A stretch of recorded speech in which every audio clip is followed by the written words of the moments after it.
everybody! Welcome to the show!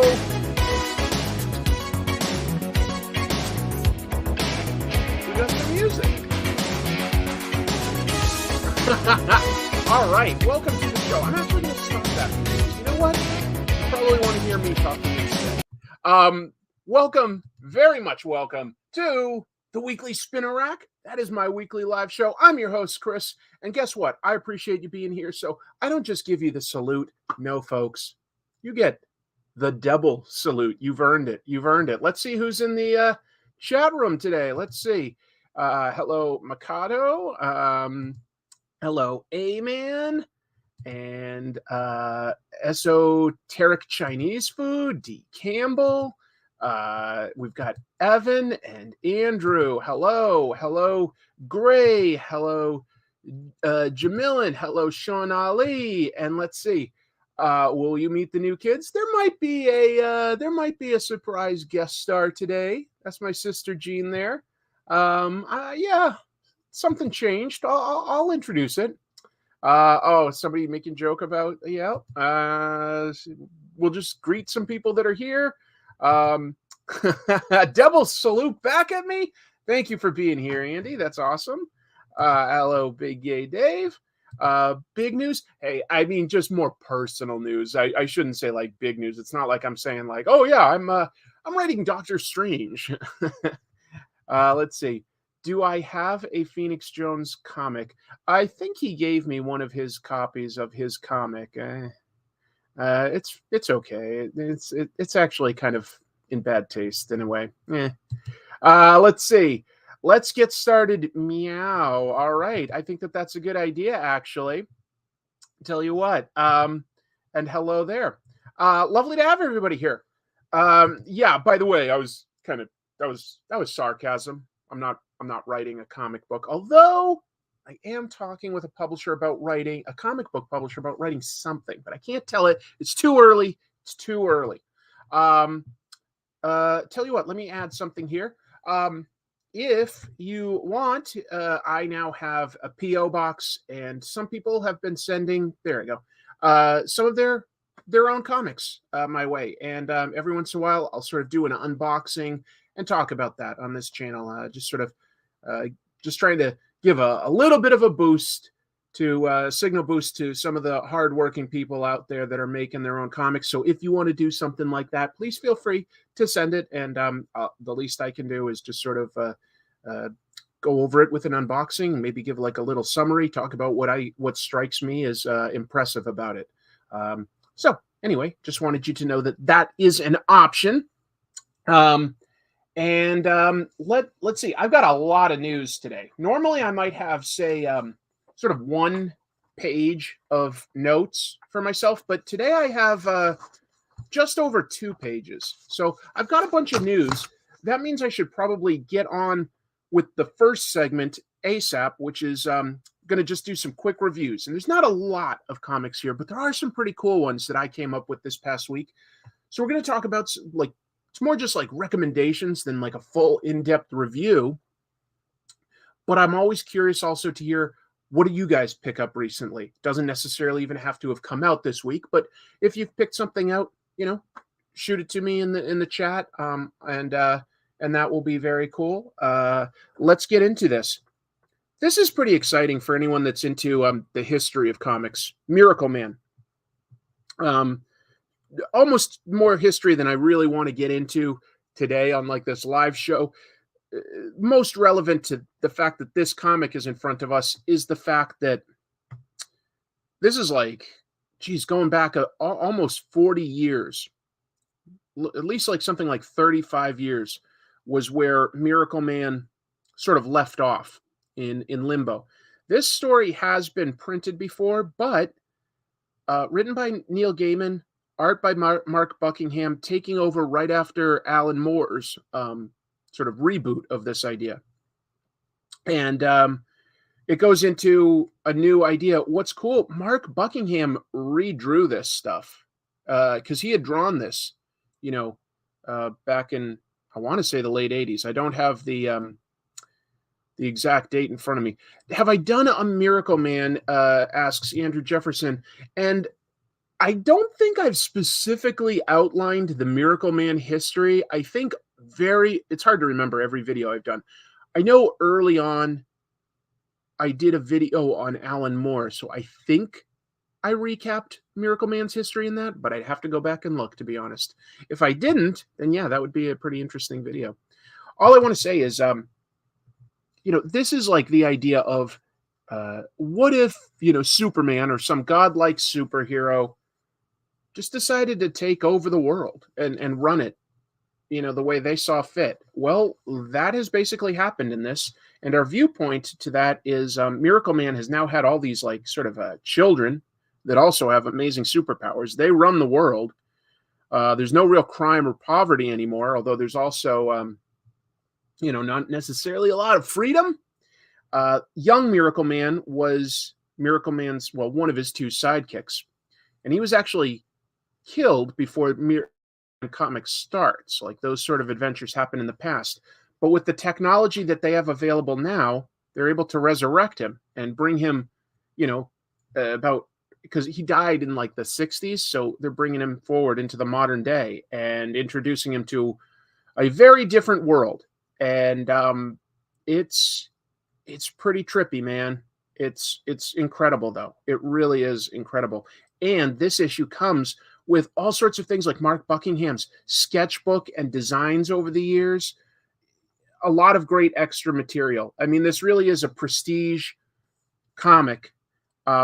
Technically issue 23 of Miracleman, but issue 1 of the Gaiman Buckingham so-called Silver Age arc. And now we'll get to actually see how that completes, which is cool because it never really got completed. Thomas says, just got here. Mr. Tropes and Comic Pop streams on Monday are my jam. That's right. Yeah, he does one just before this. Hey, there's Shane. Always lovely to see you, Shane. There's some really cool stuff coming out at the comic book store that I'm going to be talking about in the news. Shane runs the comic shop that I shop at regularly. And since he's here, I guess I'll just plug it. Atomic Comics in Tacoma, Washington. It's a lovely store. Let's see. There is actually almost unlimited freedom. It's a very interesting utopia, dystopia. It's hard to get into it without sort of summarizing and spoiling everything, which is not really what I want to do. What I want to say is I really think that the art is strong. Neil Gaiman, this is a pretty early thing that he wrote. This is pretty early in his career, but it's strong, and it's not necessarily deconstruction. I wouldn't really call it that. I'd say some of what Alan Moore did with Miracleman might have been deconstruction, but I think that this is almost like reconstruction. You might classify it as. Do I recommend it? Bottom line, I absolutely do. It's more adult than you might think. It's more adult than like a Superman or Spider-Man comic, but it's really interesting, and I think it's great. Let's see. Oh, hi. You got me joining a pros and cons stream just a little late. Just barely started. Mian says that this would have been pronounced Miracleman. Yes, if we were pronouncing it in the katakana undertaking. Let's see.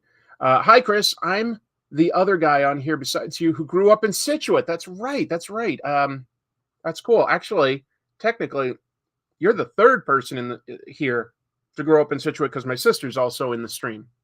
Scituate is a pretty small, sleepy, sort of fishing suburban town south of Boston. We grew up south of Boston. Well, thanks for jumping in here. Yo is my catchphrase instead of oh hi. I never expected oh hi to become my catchphrase, but I guess it did. Folks, I love G.I. Joe. Hey, actually, you know what? What am I wearing right now? I'm wearing a G.I. Joe hoodie. I love G.I. Joe. It's something I grew up on, and I think that the comic by writer Larry Hama is really strong. And this is the second to last issue ever. Well, no, according to the news that I gave like a couple weeks ago, shouldn't be. But it is the second to last issue of the IDW run. So it's building up to some pretty big stuff. Cobra, the bad guys, have revived Serpentor, who died a long time ago in the comics, but they've rebuilt him because he's genetically created. They've rebuilt him basically as just Genghis Khan. He's really, really powerful, really, really smart. And Dr. Mindbender starts realizing, hey, you know what? Actually, this guy isn't the greatest boss. So while G.I. Joe is attacking, he decides to create a clone of Snake Eyes, who's also been dead for a long time in the comic, that he thinks he like brainwash and make like a Cobra Ninja. It would be like their ultimate weapon. Well, Snake Eyes does revive in this, but you know what side will he be on? That could be very interesting if Larry was to bring back Snake Eyes. And you'd think like, oh, Snake Eyes, isn't he the main character? No, Larry's always treated this as an ensemble, and he killed off Snake Eyes pretty explicitly quite a long time ago, which is interesting. Let's see. Think I'll ever do a video covering the Marvel UK books? I definitely want to, Cheesier. I definitely want to. Here, I'll give you guys a weird tidbit that I always remember about the Marvel UK line. One of the assistant editors early on in Marvel UK, which was basically Marvel printing sort of new Marvel stories, but from like British creators and wasn't explicitly tied to the main continuity. So almost like side stories, and then sort of became its own side universe that was pretty big. But let's see. One of the assistant editors was one half of the band Pet Shop Boys before he formed Pet Shop Boys, which is a pretty popular new wave band from England. Songs like West End Boys, pretty big hit. Yeah, before he became a hugely successful musical act, he actually worked in comics as an editor, which I just find very, very amusing. Ooh. Thanks, Andy. Yeah, Neil Tennant. His name was eluding me. I'm terrible at names, folks. Terrible. But yeah, Neil Tennant. So if you look up his history, before he became a hugely successful musician, actually worked for Marvel UK. And I was wondering if he ever wore like one of the costumes. Marvel UK actually did develop some costumes of their own characters, but no, I'm actually thinking of the 90s when they came up with Death's Head 2, sort of like a reboot of their character Death's Head. I know that both Brian Hitch has claimed to have worn that suit at events, and somebody else whose name is eluding me now because I'm terrible at names. But anyway, yeah, Marvel UK history is very interesting. Actually explaining the comic book history and how it relates to like the main Marvel continuity, kind of messy. But talking about the people behind it and what they accomplished is pretty interesting. Did I say West End Boys? Sorry, Tari corrects me. West End Girls. Yeah. When the G.I. Joe rights transfer to a different publisher, Skybound, what? Would they get the rights to publish the IDW series in any way? They should, yeah. That's an example of, because IDW has had the rights to reprint the Marvel run. In fact, there's an ad in the back before they lose the rights. They've been reprinting. Yeah, they're reprinting like the issue 21, the silent issue. So they have the rights to that stuff. Bad at names, but I never forget your shoe size. Yeah, that's my fetish, is remembering shoe sizes. I don't like feet. Don't get me wrong, but I do remember shoe sizes. That's my fetish. I'd love to read the UK Transformers comics that I missed by being across the pond, but they're hard to collect. Those are not easy to get. I agree. It's actually, ironically, easier to get the Japanese manga Transformers comics that basically continued in the era after the American comics and cartoon had ended. So it's easier to get those. Oh, Sir Mr. Howell said that first. Sorry to take credit from somebody. That's awful. Yeah. Have I ever read or heard of the comic Jontar? No. Trash Man by day, male stripper by night, and resurrected barbarian warrior anytime in between. That sounds funny, but no, I've actually never heard of it. Let me move on with some reviews. The Dead Lucky. This is set in the Massive Verse, which of course was started with Radiant Black. And of the various spin-offs in that world, this is my favorite right now. Written by Melissa Flores, art by French Carlomagno. It takes place in the present day, but in a San Francisco where like a modern tech company is got the license and the contract to handle the policing, and they're definitely overzealous. So it's dealing with a fascist sort of world, growing fascist world, eerily relatable actually. And the main character, Bibi, is a veteran, and her most of her team died, and she at least thinks she sees their ghosts, and they give her like electric powers, which she uses to pilot this huge mech and fight back against these fascist police. It's kind of funny here and there though, because she will speak directly to the audience, and her friends are like, "Oh yeah, sometimes she talks to herself. You just have to get used to that." They think that it's part of her trauma. That's a little bit funny how it's presented. Cool design. Like I'll jump back, and I think that that's a cool design.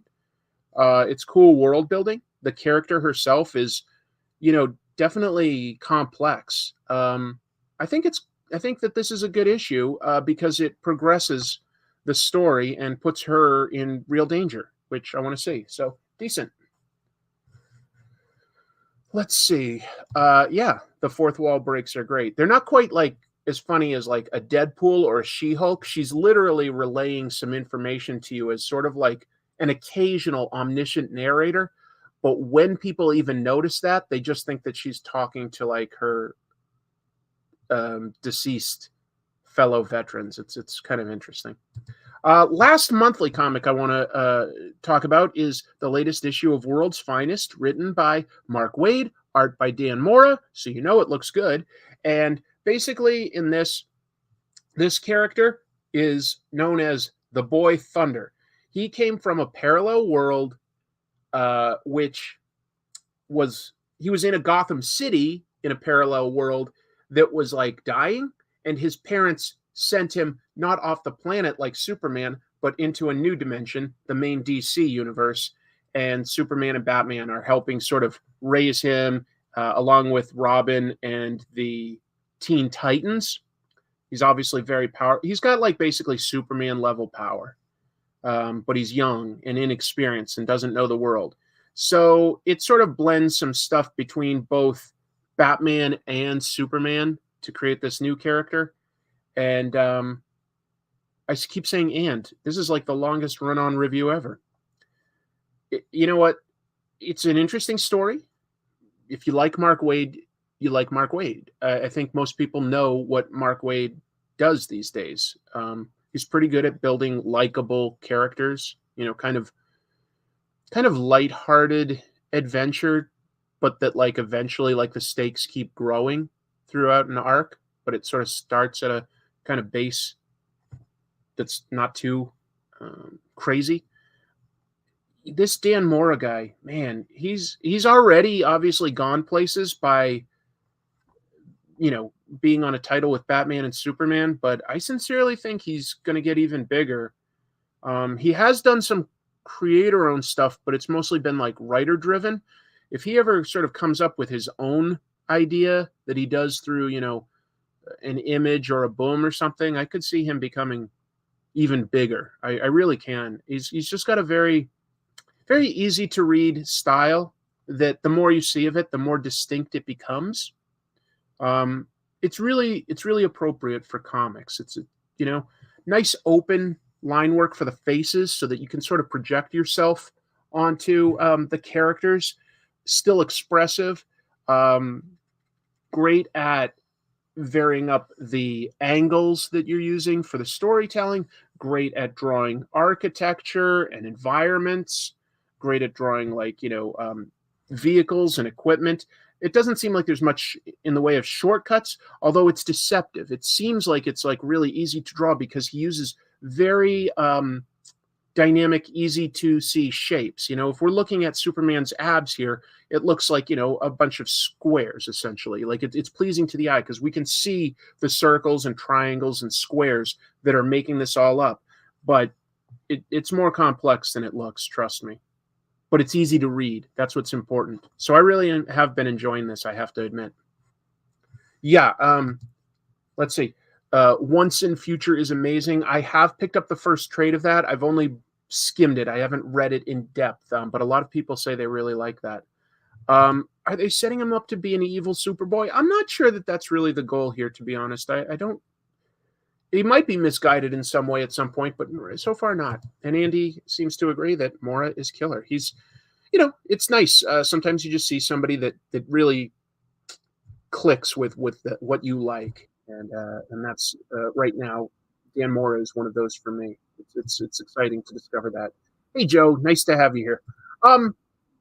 People on comic tropes that watch the show are always telling me that they want to see me review or discuss or analyze JoJo's Bizarre Adventure. And that's a big undertaking. There's a lot of these volumes out there, a lot. Well, I just finished part 1. There's 9 parts, and each one has somewhere around like 3 to 5 volumes, somewhere around there. This is the 3rd volume of the first story. It took me a while to get through. It's JoJo's Bizarre Adventure. It's not that the story is so bizarre. I kind of like how bizarre that is, but the anatomy is just really weird to get used to. He puts people in some very strange poses. Very strange. They're all like super muscly guys that are like, ripped to all hell. They're just so gigantically powerful. And they have sort of different ways of having superpowers. There's either like demons, or they're essentially, or people that have learned to focus Hama, which is like sunlight-based energy, and they do that through breathing exercises. It gives them strength. What's fun is the fights are super violent, and even though they're taking place very, very fast, this plays with time. It warps time in the sense that like someone's throwing a punch, right? And normally like that takes less than a second to get hit by a punch or to block it. But in this, people are thinking like he's throwing a punch and I'm all out of like Hammond energy. I need to find a way to, take a breath and summon some more. Weird things like that. They're thinking about a fight. Every single punch, kick, block is like a football game, like, with a coach calling like, these weird plays. In this one, I know that, what does he do? I think that, maybe it was in the previous issue. No, but I think it's this one. JoJo, yeah, he fights somebody underwater, and how can he breathe there? Well, he knows that this lake was built on an old mining town, like, and so like he moves the stones underneath and finds just this little bit of air that was trapped under a rock, and that gives him just enough power to deliver a super punch. So the fights are pretty entertaining, I will admit, and I don't mind how weird it is. It's quite violent at times. People get their heads punched off, like kids can die and stuff like that. It's bonkers, but the anatomy is just weird. It's just so weird. So it takes a little getting used to. I don't love that. It's also set in the late 1800s, for whatever it's worth, late 1800s Europe. And the villain, who's been basically turned into a demon, and by the end of this, he's just a head and he's still alive. It's crazy. It's pretty crazy. I've heard this before, that this book doesn't pick up until they move from Hammond energy to stands, which are like personal powers and stuff like that. Is the Speedwagon mobile in this volume? I think that was volume 2, actually. So I will at some point. I need to read more before I can like really. That Marvin Nation points out that Dio, the villain, is a vampire, not a demon, and I guess that is more accurate. I say demon because he does things that a vampire can't always do. Like if a vampire is headless, that's typically they're dead. Dio still lives, and Dio can turn people into zombies, not vampires, but zombies. So that's sort of what I mean. Like it doesn't follow the mythology that we traditionally know for either demons or vampires. But yeah, he does like drink blood and stuff like that. And he can't be exposed to sunlight. Excuse me. That's all I wanted to explain. It's weird. Oh, but I can tell that the creator of this, Hirohiko Araki, loves like 1970s and 80s music because a lot of these characters are named after bands. There's a fighting master in this called Ton Petty. It's obviously supposed to sound like Tom Petty. There's REO Speedwagon, like that's the name of a guy. I mean, the name of the bad guy is Dio, like Ronnie James Dio. It's pretty. I keep saying weird. It is weird. Oh, yep. And Darth Debaucherous tells me the same thing. Loved how Hirohiko Araki names most of his characters from old rock bands. Yeah. I've already heard that the next volume it introduces Lisa Lisa. So it isn't like he's naming them all like, hi, I'm Fred Aerosmith. My name's Jonathan Rolling Stones. It's not like that, but he names a lot of characters after like American rock bands for some reason. Here's the last book that I read this week that I wanted to review. It's a pretty thick volume that Dark Horse Comics just put out called Kali. Pretty prestige format here. It's a one and done epic story. It's just balls to the wall action from front to back. Written by Daniel Freedman, illustrated by Robert Sammelin. This is like sort of in some sort of like near future where a police state has taken over. The main character, Kali, was part of an all-girl biker gang that wouldn't like join either the rebellion or the fascist empire. But she starts this story having been stabbed in the back by her teammates and captured by these police people. And all she wants the whole time is revenge. It's just nothing but action. Let me find a good example of like how some of the action might be paced. I don't know, just grabbing a gun and like shooting these guys is cool. But I know that there's one with a racing, like, yeah, like look at this, like riding across the desert, a really low angle, high energy shot of the bike catching up to the train, and then like her pulling side by side with the train. While this is somewhat decompressed by showing this, I think that there are no wasted panels. Each panel really does guide you through the action in a great way. So the art is incredible. The story, I wouldn't say that it's anything I haven't seen before, to be honest. It's a little bit like Mad Max. It's a lot like Mad Max, actually, now that I think of it. I still have a cold, so I will be coughing the whole night while I talk to you guys. Looks neat. Dang, I need to see that. Yep. Nope, that's still about JoJo. It's a really unique looking book. It's a big story here, as you can see. Some surreal stuff when a character deals with drugs. I don't want to give too much of it away. And there is a twist to sort of the character's background and motivation that we get at the very end. I didn't think that necessarily added a whole lot to everything, but it did recontextualize the story and make me think about it again. So that's cool. Here's a cool double page spread over 3 pages that I just wanted to point out. So we've got the main character here, like with a sniper rifle, and she set traps for this squad of soldiers that are coming for her. So we've got like one panel, we've got a second where they're like getting closer. Again, all 2-page spread. So we're like really looking for the minute differences with Kali and this army and stuff like that.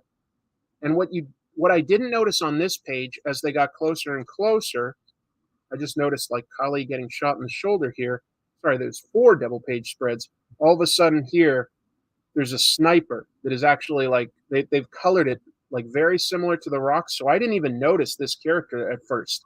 And like in the next page, a bad guy gets shot. And I was like, how'd that happen? And then I had to go back and go like, that's clever. You guys snuck that in there, but like weren't cheating. You weren't cheating. It's cool, man. It's a cool story. Yeah. The closest thing I could compare it to is like something like Mad Max Thunder Road. It moves. I wouldn't mind a lozenge, Christy. Like that could probably be nice. Either that or a cup of water. One or the other. This I don't know about. is Zoe Thorogood's book coming out soon or something? That one I don't know about. Talking about this, more cinematic. This is a very cinematic creation. And Andrew Jefferson asks the creators again. Daniel Freedman wrote it. Robert Sammelin illustrated, and I think also colored it. And it's from Dark Horse Comics. Just came out recently. $30 retail, but it is a pretty thick hardcover book that if you've been jonesing for just nothing but like nonstop action. Oh, and there's also a lot of like creator. There's thumbnails. There's sketches. There's a script to page. There's some interesting behind the scenes stuff, knowing how this was created. Does a double page spread deserve a double salute? Yes. I sort of go like this. That I've crossed twice, and I go, huzzah! Anyway, so I thought that I'd point that out because I had not really heard much about this book.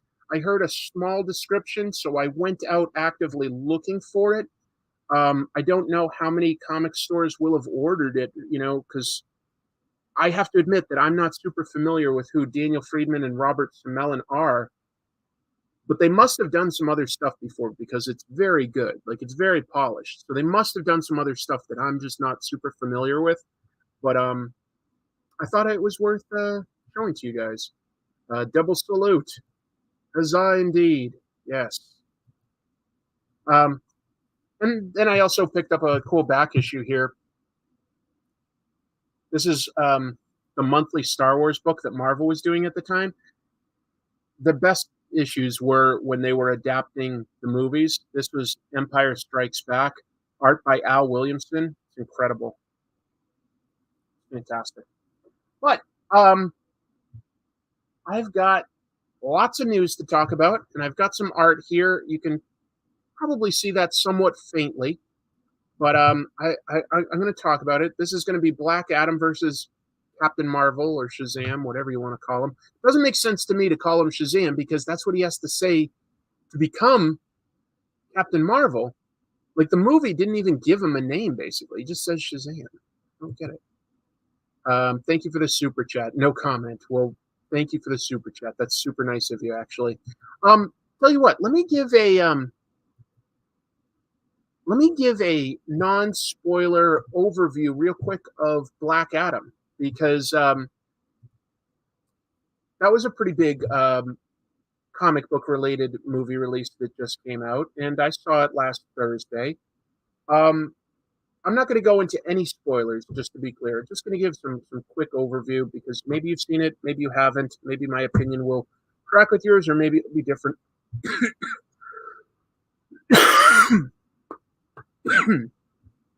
Oh, yeah, hold on. My wife has kindly brought me some water and stuff, so I'm going to go grab that. Thank you. You will? All right. I'm going to get into talking about Black Adam in a second, but we're apparently about to be joined by a guest star.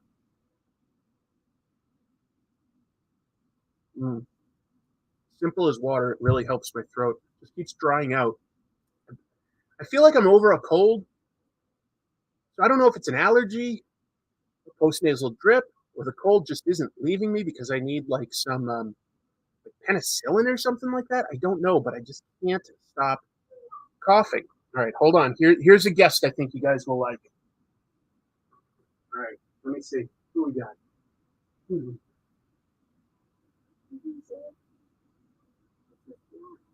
What is probably? Look who I've got here. He's going to be a little squirmy because this is Jack. This is one of my new babies. Yeah, this is Jack the Bengal cat. Hello, my little kitten. And I adopted 2 kittens. You know that Chrissy and I were pretty sad about losing our kitty. It had been a little over 2 weeks, and we found these Bengal kitties. And they're so playful And this guy, Jack, has like the loudest purr. Technically, his full name is Dr. Jackson Mindbender because Chrissy wants to take him to the vet appointments and say that his name is Dr. Mindbender. And then his sister, we named Lily, as in Tiger Lily. Who we got here? You're famous, bud. Look at those spots. Isn't that cute? He's great. So I've been playing with these guys quite a bit. They're super playful. But this guy's very friendly. He comes up to me a lot for pats. He purrs really loud, especially since he's so little. And I'm going to give him back to Chrissy so that he can like play with his sister. That's where he's most comfortable. But I just thought I'd show you off. His sister looks very, very similar. We can tell them apart, but I wouldn't expect everybody to. But I just wanted to show you guys. Say hi, Jack. Wiggle, wiggle, wiggle. He's only 12 weeks old. He's my baby. All right, you gonna get up on Dad's back? Good boy. We're gonna go see your mom and sister. I'll be right back, folks.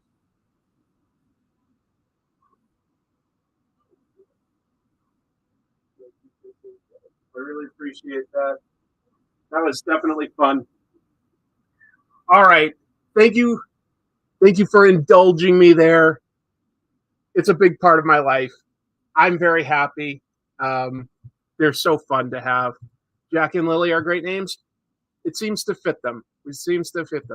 A very beautiful boy. Thank you. I like them a lot. They're very fun, and I just wanted to show them off, basically. So I showed off one. I'm going to also take this. Let me jump back to what I was about to talk about, Black Adam.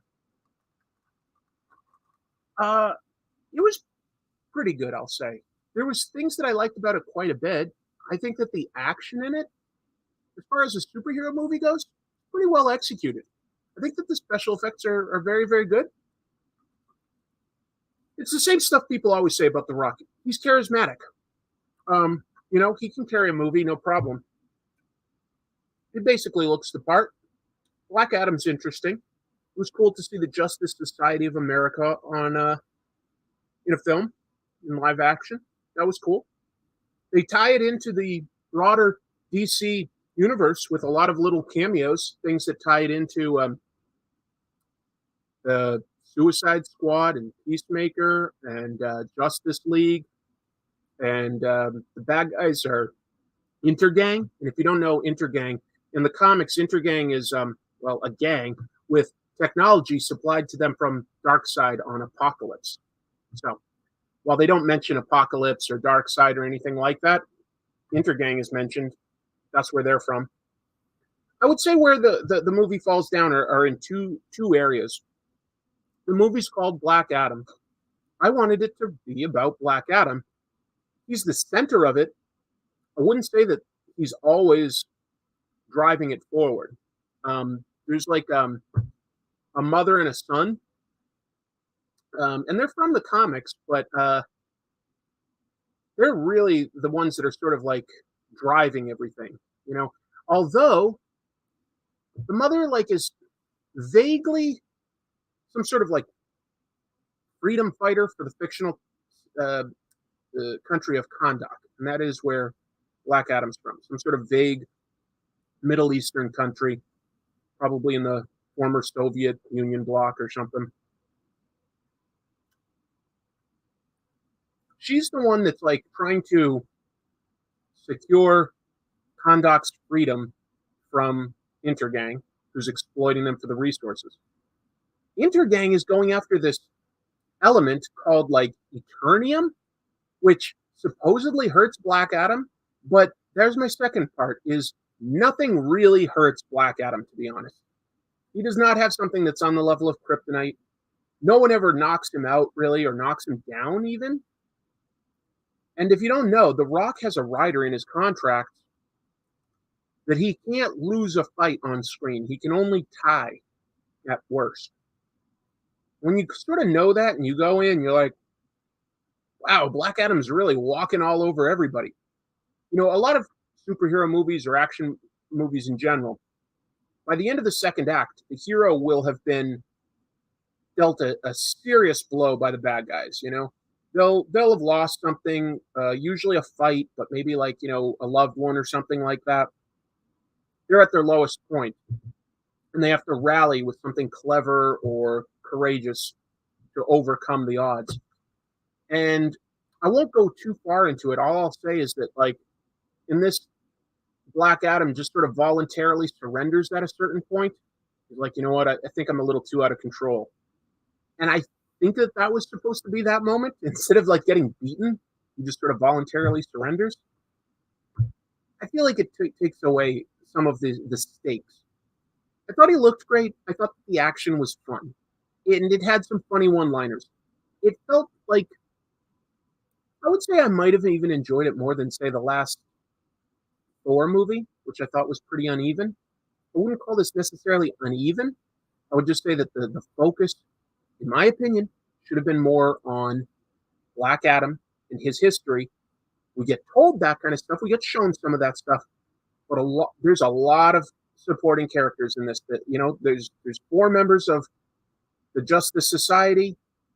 There's the mother and son, who in the comics are like Isis and Amon. In this, that doesn't get introduced. Maybe it will at some point. It sounds kind of disposable. I'd say a little bit, which is fine. I got my money's worth entertainment wise. I don't think that there's something in that I would point to and go, that was cringe or that was just outright bad. I won't call it that. I won't. I would just say The Rock said that he was going to play Black Adam back in 2007. That was 15 years ago.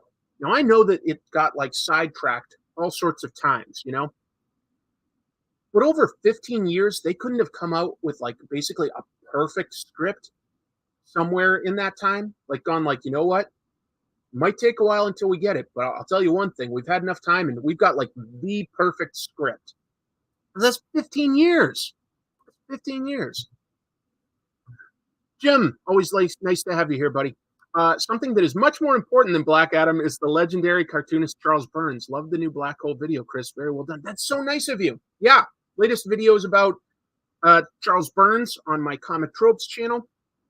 When I do stuff that's a little more indie like that, it doesn't get the same views as if I'm like, here's one of the weaker Spider-Man arcs. But it's what interests me. So thanks, Jim. That was interesting for me. Yeah, Black Adam has definitely got an edge to him. I thought that actually made it stand out a little bit. How much news did I miss? No news yet. I'm going to start inking something, developing it while talking about news. And the first piece of news that I want to talk about is pretty funny, I think. Let's see. Cool to see a Black Hole vid. One of those books on the list if you only read one comic. It's strong. It's really strong.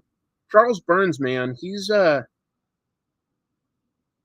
just a really unique voice and a really engaging artist.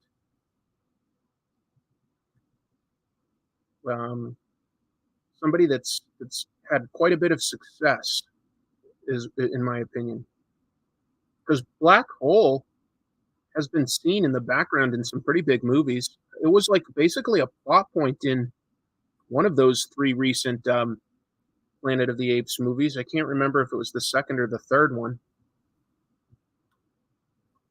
I'm curious how they'll have him fight Shazam. Wait for some news that I've got tonight, and we'll talk about that. No Liefeld news. Here's what I want to start with.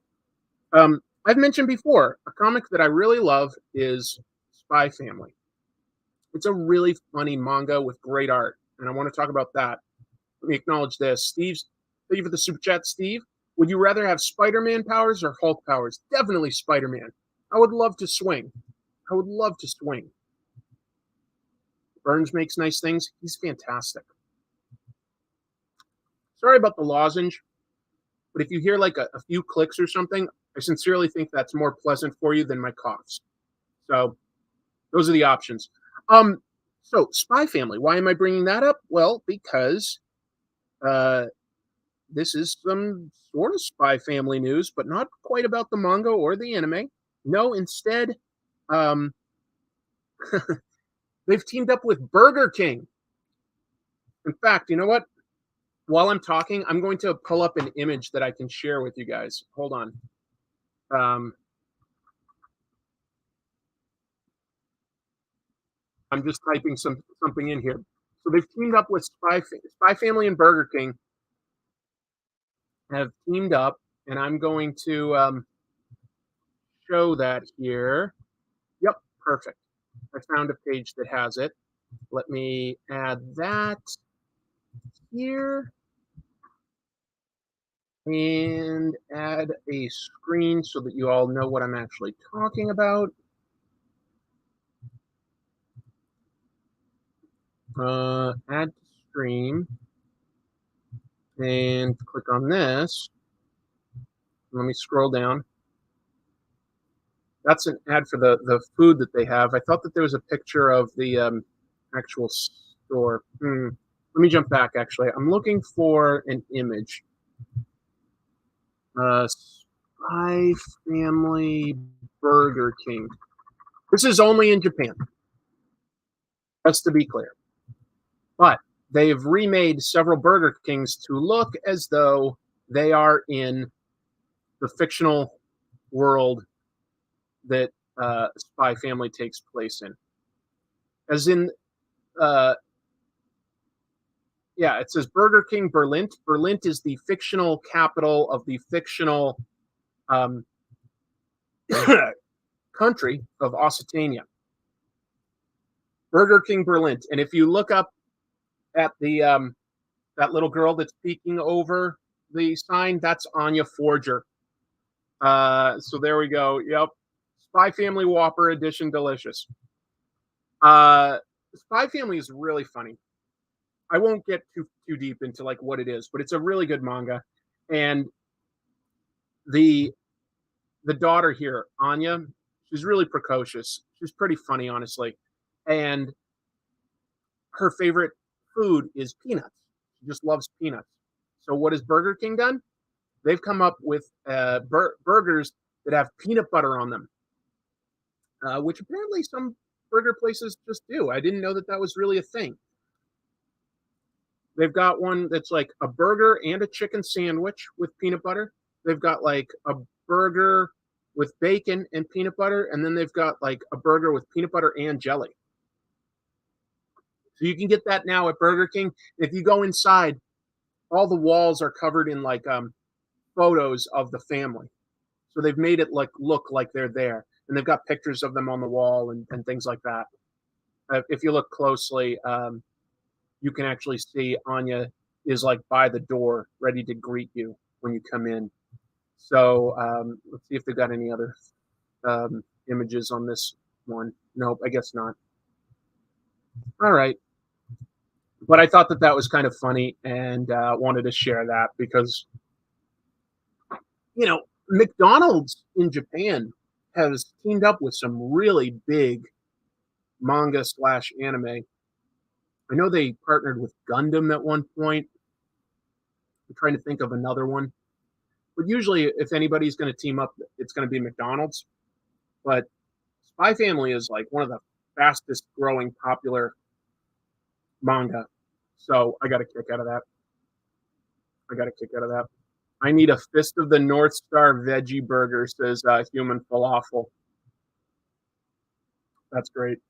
Fist of the North Star is a book I started reading. And by the way, when I look at JoJo's Bizarre Adventure and like it has all those fights and everything, there's no question that Fist of the North Star was very influential for this book. There's no question in my mind. Shake Shack, what? We did a peanut butter burger years ago. Okay. And what else? One Piece ever have a restaurant? They go everything else. Yes, One Piece does have a restaurant that I've been to. They have two actually. They're both in the Tokyo Tower, which looks like the Eiffel Tower. They've got actually a One Piece theme park inside there, And they also have some restaurants, and one of them looks like the Barity, I believe, and that's where Chrissy and I ate one, so it was pretty fun. What are my top 3 fast food restaurants? It's an interesting question because I don't really eat fast food too much anymore because of being diabetic, so I really don't have it regularly. What would be my favorites, though? I really like a local chain that's called Taco Time. I like Dunkin' Donuts, or at least I used to. I thought that their donuts were pretty great. And for burgers, I think that like Wendy's probably has the best balance of like burgers and fries that I remember liking, but I haven't eaten there in probably years now, to be honest. But I remember liking that one. Hamza asks, want to say Masca, Chris? Yeah, no, I don't. I speak a few phrases and words. That's about it. That's about it. Um, let's see. Steve Sorensen with the super chat. Phantom Blood arc for JoJo 100% parody of Fist of the North Star. Okay, I was getting that feeling, but I didn't know. I didn't know. Oh, Chrissy points out. How did I forget this? Yes, I love Popeyes. In fact, take out take out Wendy's and put in Popeyes. Popeyes I do like. Popeyes I will still eat at sometimes because even though like there are some carbs to fried chicken, it's not as bad as some other things. So sometimes I can get away with that. Yeah. White Castle is my favorite. Yep. And is this going a little slow for you guys? Because my computer seems to be like a little halting, but I didn't know if that was for you guys too or just me. I missed something here. Hold on. A roguish type says a true New Englander and their love of Dunkin' Donuts gives them away. Yeah. Yeah.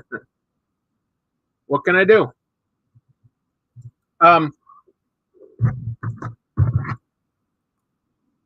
My next piece of news is about the Uncanny X-Men.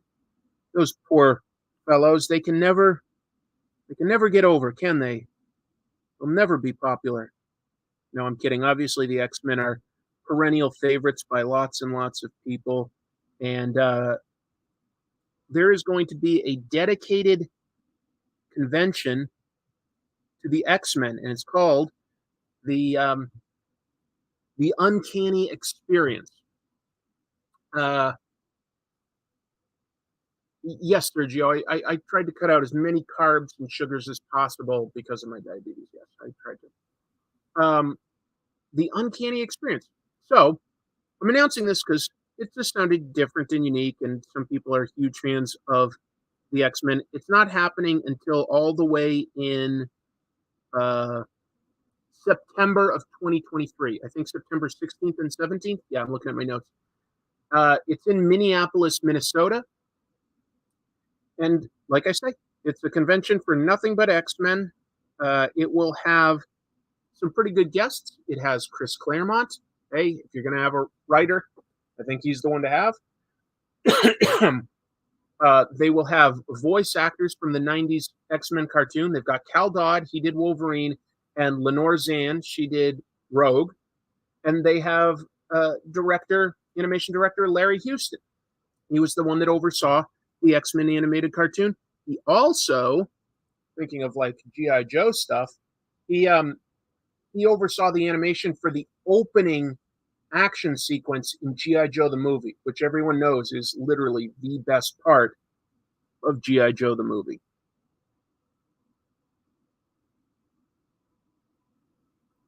So, yeah, if you're super into X-Men, but you might want to know about that. The website to get tickets and stuff is uncannyexperience.com. Not paid by them or anything, just thought, yeah, that could be relevant to some people here. So I thought I'd mention it.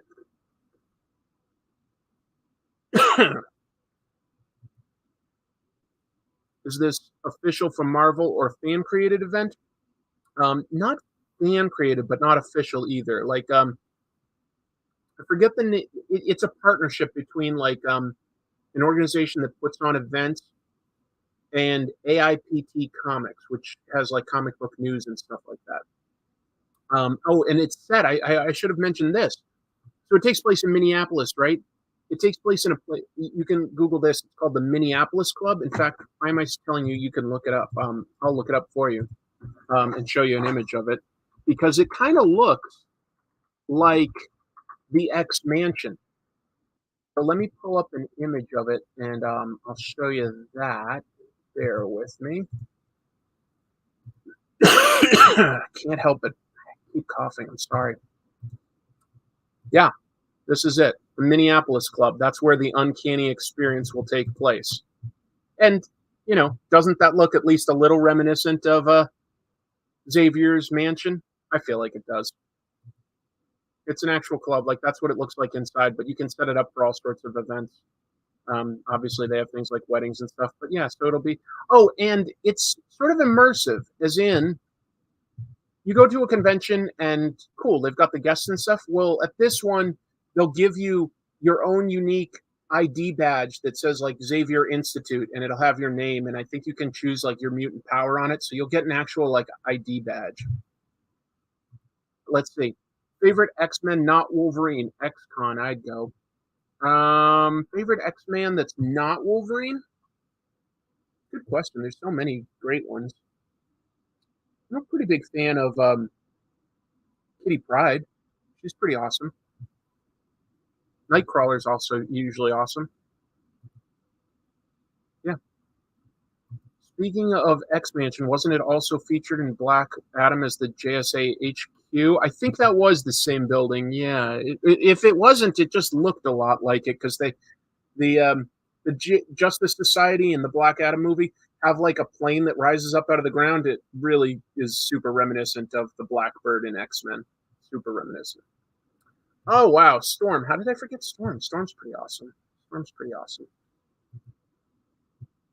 My favorite isn't Maggot? No. No, surprisingly enough, it's not. There's a lot of interesting X-Men over the years, that's for sure. Let's see here. Let me draw a little of this. Let's talk about something different. And that is both the channel BET and comics from Vault.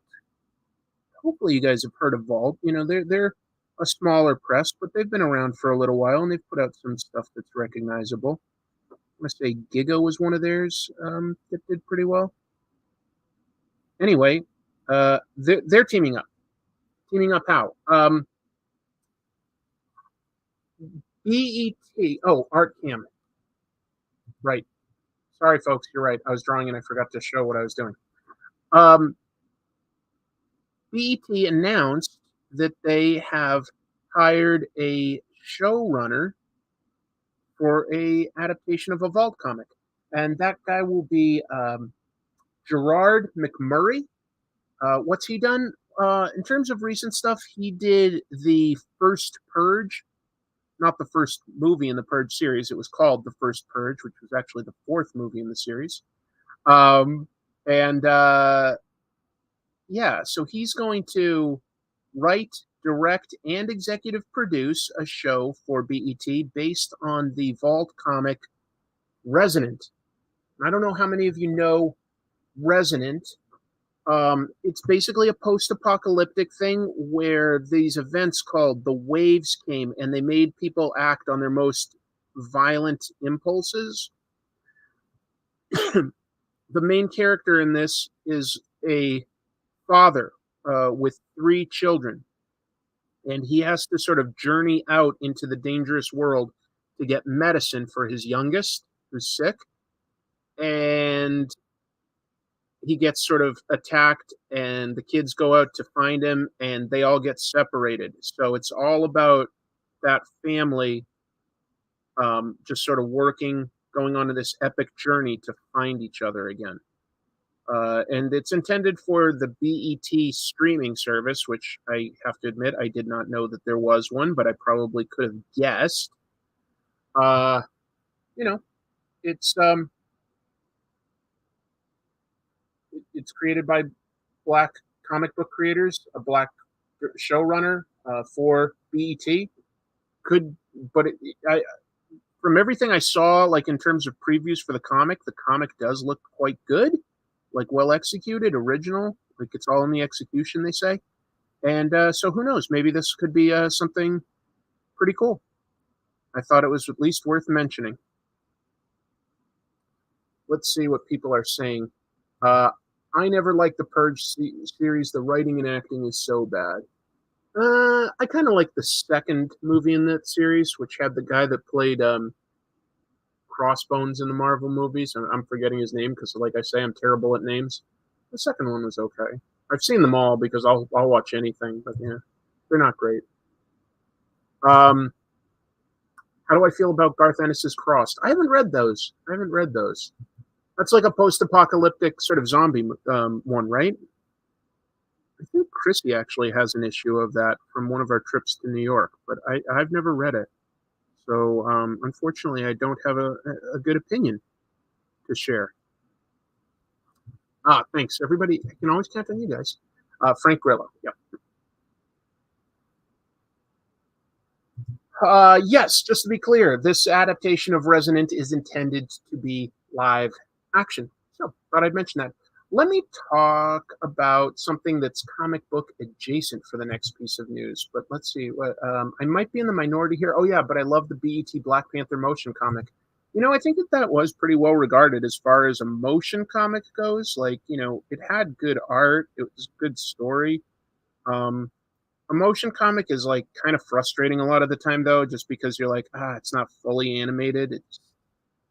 But like technically, like some of the first Marvel adaptations were essentially just motion comics. Like those early animated Marvel shows were basically just taking Jack Kirby's artwork and animating the lips or just moving the character across the sky a little bit. But yeah, not much else. Crossed is too edgy. I don't know. I haven't read it. I thought Crossed had a fantastic concept that was kind of wasted by the sadistic and juvenile violence. Well, I won't be surprised if that's the case, just because I would say that that's kind of Garth Ennis. Oh, Jeannie asks a good question here. My sister's saying, did I watch the new Ant-Man trailer? I did. And you know what?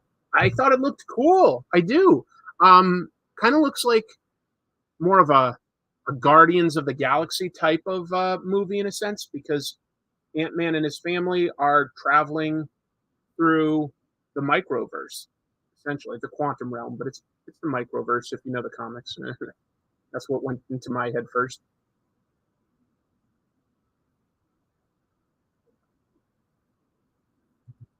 The Boys comic is that. Yeah. I would say that I like the Boys TV show more than I like the comic, but there is some Garth Ennis stuff that I've liked quite a bit. I liked his Punisher. I liked Preacher. Yeah. Ant-Man 3 looks pretty refreshingly original. I thought it looked like they were doing something different with it that could be a lot of fun. So I thought the trailer looked pretty cool. There's no complaints yet. It's too early for me to say that doesn't look right, So yeah, could be a lot of fun. I hope it is. Oh, Black Adam, you rogue. Look at you with your pointy ears and your black hair. Not in the movie, but in the comics, and that's what I'm basing you on. Yeah, I'm going to talk some more about Black Adam because I've got some DC movie news. So I'm going to talk a little bit about some of that. No spoiler stuff, just like some general stuff that the company says they want to do in the future. But what was I talking about for news? Oh, okay. There is a Kickstarter out now, and it is comic book adjacent, as in it's by 3 comic book creators, but it is not explicitly for a comic book. I'm talking about the Kickstarter called Room Service, which has already been successfully funded, even though it was just launched, and they were raising like about $50,000. They've surpassed that already, probably because of the people involved, like have a following. It's going to be a short horror film. Basically, these creators wanted to do a short horror film, and so they went to crowdfunding since they're comic book creators, not movie makers. People involved: writer James Tynion IV, obviously got a lot of horror stuff behind his name. Writer P.K. Colinet, I'm not as familiar with P.K., I have to admit, and artist Elsa Charretier. She's got some great stuff out there. But it will also include an art book and, I guess, a short comic book that explains the background of this world a little bit more. So you might want to look that up. Again, it's called, hold on, I've got it written down there, Room Service on Kickstarter. I don't know. I thought it sounded like some good creators involved, so I wanted to pass that on because it might be cool. The next piece of news, oh my God, I feel like I'm going to need a drink of something stiffer than water to talk about it. It's not something I'm excited to talk about, but I felt like if I ignored it, like I wasn't really talking about stuff that was in comic book news, we'll have some fun with it. We'll have some fun. I don't know how many of you guys are familiar with this writer who goes by the pseudonym or the writer's name Vox Day, but he's like super ultra right wing. Some have called him racist, which sounds accurate to me. He called writer what's her name? You guys know I'm bad at names, so I'm just thinking for a minute here. What did he say? N.K. Jemisin. N.K. Jemisin. She's known in comics for writing last year's Green Lantern Far Sector. Like, that was super popular. That was a big hit. Got nominated for an Eisner. Vox Day called her once what did he call her specifically? I want to get it right. I've got it in the notes. He called her a half savage. Maybe it goes without saying, but yeah, she is black and it's a pretty loathsome human being by all accounts. Sounds like, not very popular. In fact, he once tried to copyright Comicsgate, and so like even the Comicsgate people hate him. But he's part of that whole alt-right world, and he did a crowdfunding thing. We were talking about crowdfunding, so I'm going to go on. He did a crowdfunding thing to make a superhero movie about a guy who dresses up in the Confederate flag named Rebel. It's pretty offensive, in my opinion. It's an opinion, but, yeah, I mean, I live down in the South, and in my experience, like the people that had Confederate flags they did not care about history, because I mean, it was like a 5-year period in American history of some secessionists that were racists. I mean, these are just facts. Like the people that wear that stuff proudly, it's not awesome. It's not awesome. At one time, in like maybe up through the 70s, I think that there was some people that grew up thinking of it as culture, but I think we're a little more educated now. So he was trying to make this superhero movie, right? Okay. Well, it gets funny, okay? It gets funny. Yeah, they lost. And they lost. That's a good key point. They tried to secede because they couldn't keep their plantations full of slaves, and they didn't like that, and they lost. So, all right, he raised $1 million in crowdfunding to make this superhero movie, right? But he wanted more to get it right, I guess. I don't know. That's fine. And he decided to hand over the money to put it in escrow with an investment firm. And this investment firm, I've got the details. I want to get it right. It was a Utah-based investment firm headed by a guy named James Wolfgram. And Wolfgram was allegedly also operating a number of other aliases. He claimed to be a multimillionaire thanks to investing in crypto. But apparently none of that was true from what I'm reading in the news. The money was supposed to be held in escrow, available like, when the time was right, when certain conditions were met. And instead, Wolfram spent all the money already on some personal protective equipment from a Chinese manufacturer that he'd failed to already produce for another existing client. So he used one person's money to pay for a previous thing. That sounds darn close to like a Ponzi type scheme, but I guess if you do it once, I don't know if that makes it a Ponzi scheme. Anyway, it's all tied up in courts now, but Voxday has told his followers that he does not think that they're going to get the money back. I'll be honest, this sounds like a story where everyone involved in the story lost, and that sounds like the best possible outcome to me, because I don't think that this is a good idea. Yeah, and they all brought it on themselves. So that is the entire story. That is the entire story, and it doesn't bother me at all. None of it's right. I don't think that somebody should steal money. But if you steal money from like somebody like that, I find it hard to care about them. Let's see. Major Karma. He robbed Peter to pay Paul. Well said. Heck yeah. Sometimes karma can work out. Yeah. Let me get the world's smallest violin for the guy. There you go. I have the biggest, I assume you mean biggest palm on your face right now. Did I miss the Burger King segment? Yes, I'm afraid you did. We talked about that already. So I'm going to keep moving forward. All I can say is like, and you know what? Like, maybe this will end up with people doing commentary on my comments. I'm just talking about the news, and I'm allowed to have an opinion on it. And I feel schadenfreude. I don't care that somebody that like has made such horrible racist comments, and you can't like argue your way around that. Like these are things he said. You can't argue your way around like that's not horrible. Why am I going to care if something bad happens there?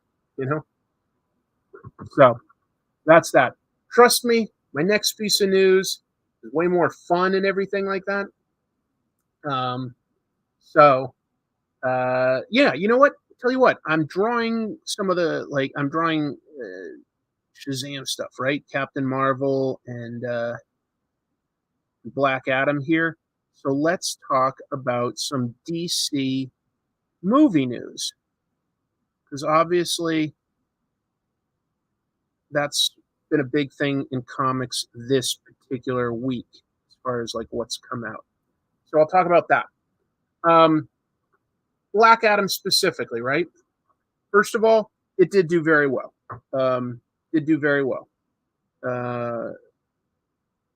Not like record setting for either DC or Dwayne "The Rock" Johnson, but very, very strong. Very, very strong. It debuted to $67 million domestically, which is good. Very good. And then it debuted like $120 million worldwide. Very strong. Very strong. And so The Rock has obviously been doing a lot of interviews to promote this, and he keeps telling people that his main goal here is to have done a movie big enough that it will like sort of give him the leverage to make Warner Brothers do a Black Adam versus Superman movie. And he's been talking for quite a while about how he wanted Henry Cavill to come back as Superman. Henry Cavill hasn't been in a theatrically released movie as Superman for DC since 2017, and his contract is up. I'm not spoiling anything about the Black Adam movie. I'm just talking about news stuff here. Today, Henry Cavill posted to social media himself in the Superman suit, and he says that there are plans for him to return again. Some of that, some of the reason he was blocked from coming back again, apparently, is the guy that oversaw all of the DC movies was a guy named Walter Hamada. And he had some hits to his name, and he missed a few things, I guess, too. But he just left. Like, he was let go with this new leadership that came into Warner Brothers and owning Warner Brothers. Walter Hamada was let go, so that changed some things. I'm going to talk about that. Let me acknowledge. No, it did not bomb. I just gave you the box office. That's a really strong box office in today's day and age for one weekend. For one weekend, 120 million worldwide, 67 million domestically. I think The Rock's strongest solo-led movie weekend opening is like 71 million. Not counting the Fast and Furious, because those are ensemble things. But yeah, so he did very well. Let me acknowledge this super chat real quick, though. Thank you, Andrew Jefferson. Confederate supporters need to get over it. They do. It's crazy. Comic tropes has lasted longer than the Confederacy. I have. Not much, but yeah, I have. Also, owning people is bad. Yeah. We kind of all know that now. So, yeah. Gord, just being supportive. That's nice. I'm a good dude. That's nice of you. That's nice of you. So Dwayne wants Black Adam versus Superman because, of course, he does. He's a marketing guy at heart, right? He knows that Superman is better known than Shazam, even though Black Adam is the arch enemy of Captain Marvel, Shazam. That's what would make sense to me. That was like the original plan back in 2007 when they actually offered, just to be clear, they had offered The Rock the role of Captain Marvel. And he said, no, I'm more interested in playing Black Adam. And that's where it all started. But yeah, apparently Walter Hamada did not want Henry Cavill to come back as Superman because he had been approving and shepherding a black Superman movie that would be overseen by and still is being worked on by J.J. Abrams and Ta-Nehisi Coates. So, and I think that's based on loosely that, what's his name? You guys know I'm bad at names, but there is a black Superman in the multiverse, and they wanted to develop that into a movie. And I guess Walter Hamada did not want two different Supermans out there at the same time. I mean, okay. I think that your audiences are sophisticated enough to get it if they can get 3 Batmans and 2 Jokers, etc. Val Zod. Thank you, Mitchell. That's it. So anyway, that's being developed, and Walter Hamada was like, "No, I don't want him." So here's what Dwayne Johnson was just like, I get my movies made the way I want them made. He went over Walter Hamada's head to some vice presidents, and they were like, "Yeah, tell you what, we're going to bring Henry Cavill back." So that's what Henry Cavill was posting today on his social media. Although you may not want to look at it because there are some spoilers that I'm not talking about. But anyway, so just letting you know that that would be Dwayne Johnson's apparently ideal, is to eventually get to the point where he has Black Adam versus Superman. Here's why that idea doesn't necessarily excite me. We've gotten 3 movies with Henry Cavill as Superman. Man of Steel, didn't love it, to be honest. I thought it was a little too dark for the character. Then he fought Batman. Batman v Superman, Dawn of Justice. So in his second appearance, he was fighting Batman. And then in the third, he came back from the dead for Justice League, okay? Fine. But now, the 4th or 5th appearance would be him again fighting, the protagonist of another superhero franchise. I'm doesn't really interest me. I'm getting a little burned out on superheroes versus superheroes. I think that Marvel lucked out with their interpretation of Civil War. I think that they made it a little better than the comics, honestly. But I don't think that we want to just keep seeing superheroes versus superheroes for a whole movie. I don't mind them like within a movie, two superheroes coming to blows, get like a little sense of who might win, but then they team up. It's a cliche, it's a trope, but it works. It does work. That's why it's a trope, because people keep coming back to it. There's some other developments though. Meanwhile, with DC for some potential superhero movies. For instance, I think it was recent that we heard that the Batman 2 was given like approval to move forward by Matt Reeves. He did the first one, the Batman, the other year. And we already knew that he was going to develop a TV series, like sort of a limited series, a crime show based on the Penguin from that movie, played by Colin Farrell. Well, Matt Reeves has now said that he's developing several shows like that. He hasn't started developing, he wants to. What he wants to do is develop shows on characters like Scarecrow, Clayface, and Professor Pig. Wow.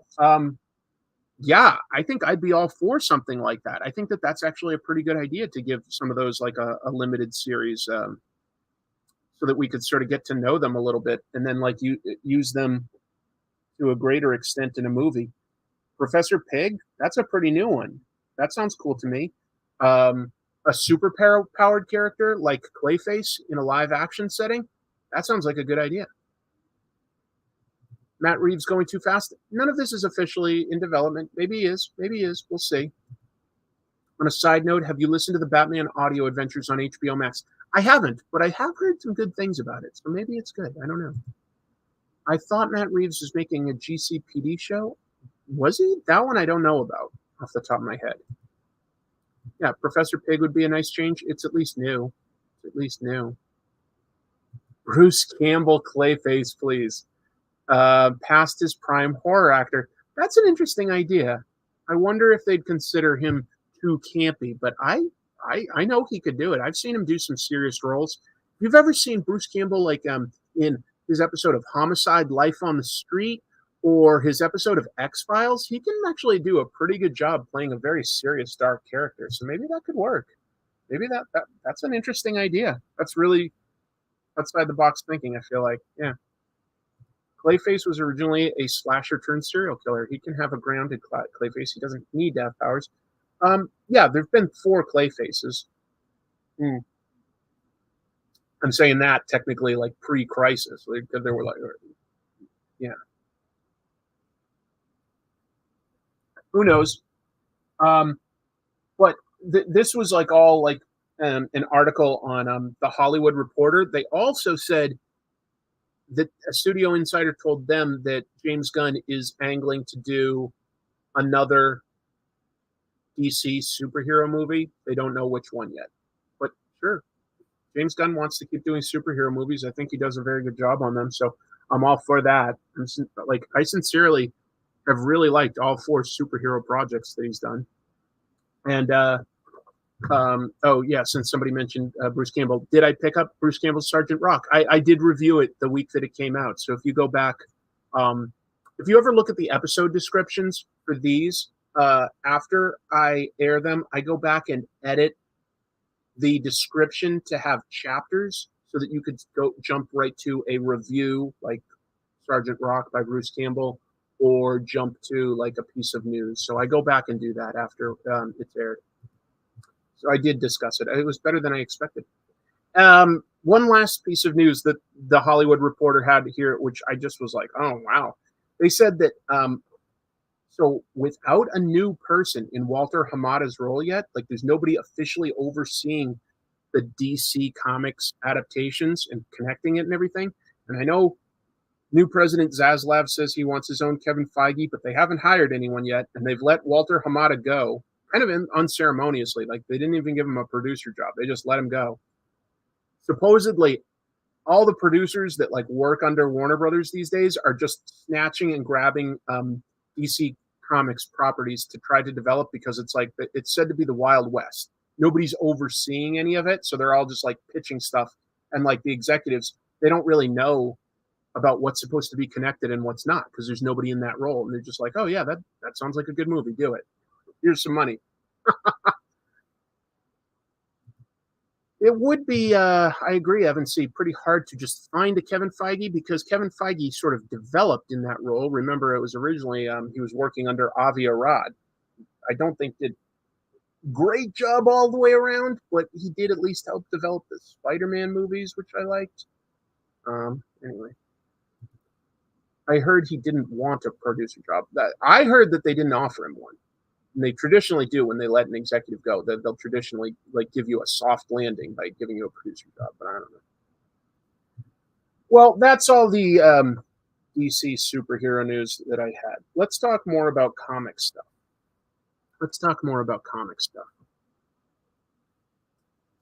I don't. This seems a little too dark for me for a take. Prajwal, DC is going to go under. Walter really helped the company get out of its creative purgatory. I think that they could do even better, to be honest. We'll see. One big project for comics you have to acknowledge because of the creators involved is going to be this new Spawn Batman book. Now, of course, back in 1994, when Spawn was only like about 2 years old, there was two Spawn Batman crossovers, one by DC, one by Todd McFarlane at Image, and they were what they were. Now, there's a new one in development by Todd McFarlane and Greg Capullo. Two guys, obviously, who had a long run on Spawn together, and Greg Capullo has also had a long run on Batman. This is coming out in December 13th. This comes out, and DC released a little bit, a teaser, essentially, about some of the stuff that's coming out. Here's a joke. I can't believe Batman would fight a 2-year-old like that. He's fighting Spawn. Yeah. Needs Klaus, as in Jansen. Don't disagree. But anyway, they released a little tidbit of the plot because they've got the solicitations that go out to comic book stores. And so it's going to involve the villains, the Court of Owls. Relatively new villain in the Batman world, actually co-created by Greg Capullo during his run on Batman with Scott Snyder for the New 52. Court of Owls are sort of like, these, it's a secret society that orchestrates the goings-on in Gotham and has come into conflict with Batman. And let's see, and that's apparently become my wiggle word in between sentences as I say, and I gotta stop that. The Owls are going to orchestrate Spawn and Batman coming into conflict. This book will also have a number of variant covers. Some of those will include ones by people not drawing the book itself. We've got artists Francesco Mattina, Gabrielle Dell'Otto, J. Scott Campbell, Jim Lee, Sean Murphy, Brett Booth, and Jason Fabach. Some pretty big names. Is it a reboot or a full-on sequel? They haven't exactly said that. It is a one-shot, just to be clear. Amen. I read some interviews, and Todd McFarlane said he wanted to compare and contrast the differences between these two characters at this point. We'll see what happens. What I don't like about the Court of Owls is the implication that all these essentially random people outsmarted Batman for years. Well, I think that they just stayed off his radar for a long time. So, it's easy to outsmart when you don't get on somebody's radar. As soon as they got on Batman's radar, he was able to figure it out. And they did an okay job for a while at their little conspiracy. They did okay for a little while. But that'll be a big book. I'm positive it'll be big. Yeah, John Dorsey says, saw the pencils for Jim Lee's cover, and it's bananas. How does Batman fight someone supernatural like Spawn? He'd need to consult Zatanna on that. Well, maybe he will. The thing about Batman is you can always write him to be as prepared as you want him to be. But if it just came to a knockdown, drag out fight, of course Spawn's going to win. Of course he is. Of course he is.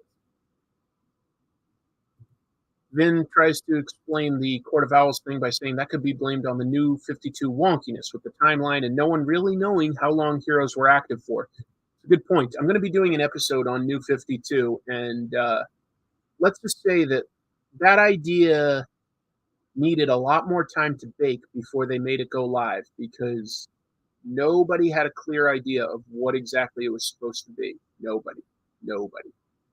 And it became a mess because of that.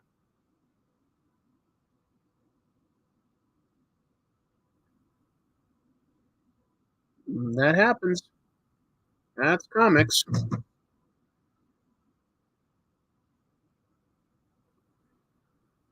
I like what I did here with the Black Adam. I'm almost tempted to call him the Rock.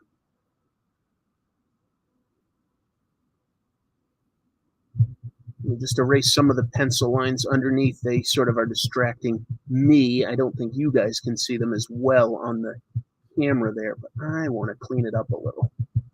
Make it look the way I want it to look. Let's see, what will I talk about next for news? Let me see my notes there. Let's stay with DC for a little while, because actually that Spawn news came because of the solicitations to comic book stores for, like, you know, what they can order in January and late December and stuff. So I've got some more stuff there that we learned about.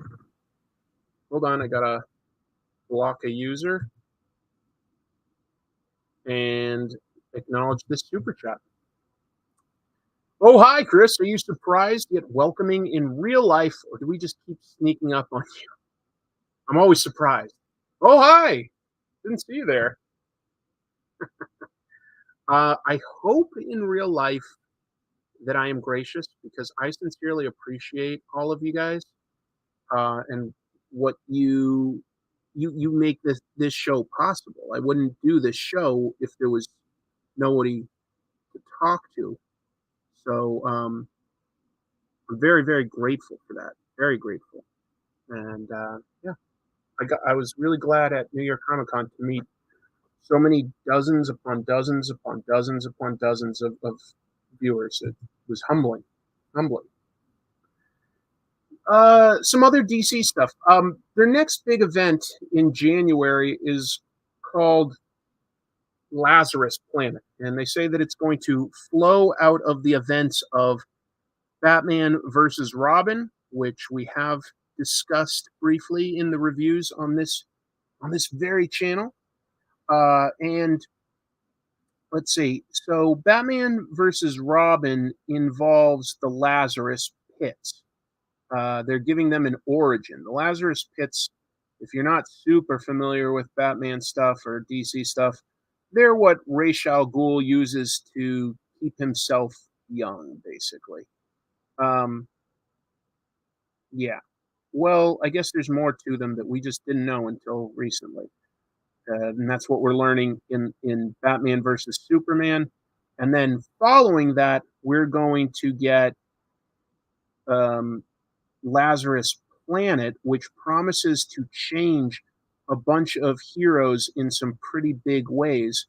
For instance, some of the things that they hinted at include Batman wearing Dr. Fate's helmet, Martian Manhunter being transformed into some big doomsday-like beast. What else? John Kent is going to get those electric blue superpowers that Superman used to have.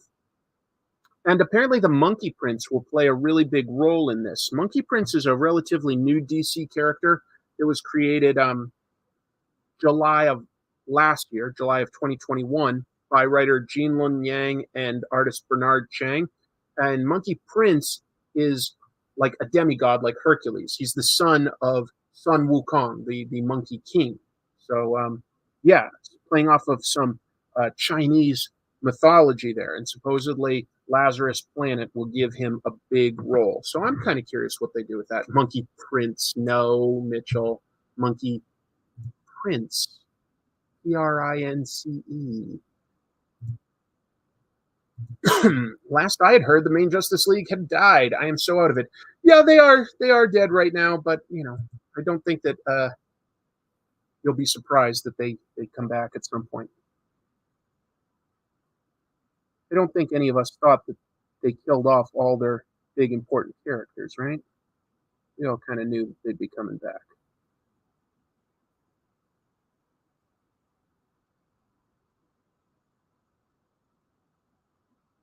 I like when I draw, and it's not like I draw them a lot, but when I draw Captain Marvel, Shazam, here, I like to try to make him as youthful as possible. I give him an adult physique, and I give him a square jawline and stuff because he's strong. But I try to use as few lines as possible in his face because I want him to seem youthful, like Billy Batson. I guess it's not like super clear what I'm drawing, but there's a little bit of a better look. At some point, folks, I'll invest in a camera that can zoom, and I'll get like this stuff like upgraded. It's just sort of a slow process, step by step, of what I'm able to afford and what I can do.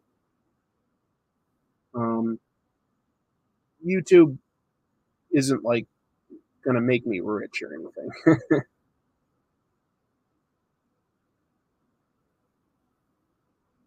Not me.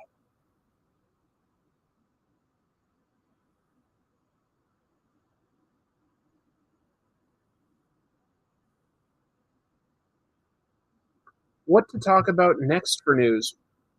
Let's see. A Lazarus Pat would even be a good way to bring back the dead Justice League. Maybe, but there's no bodies even. They were like just completely obliterated. So who knows?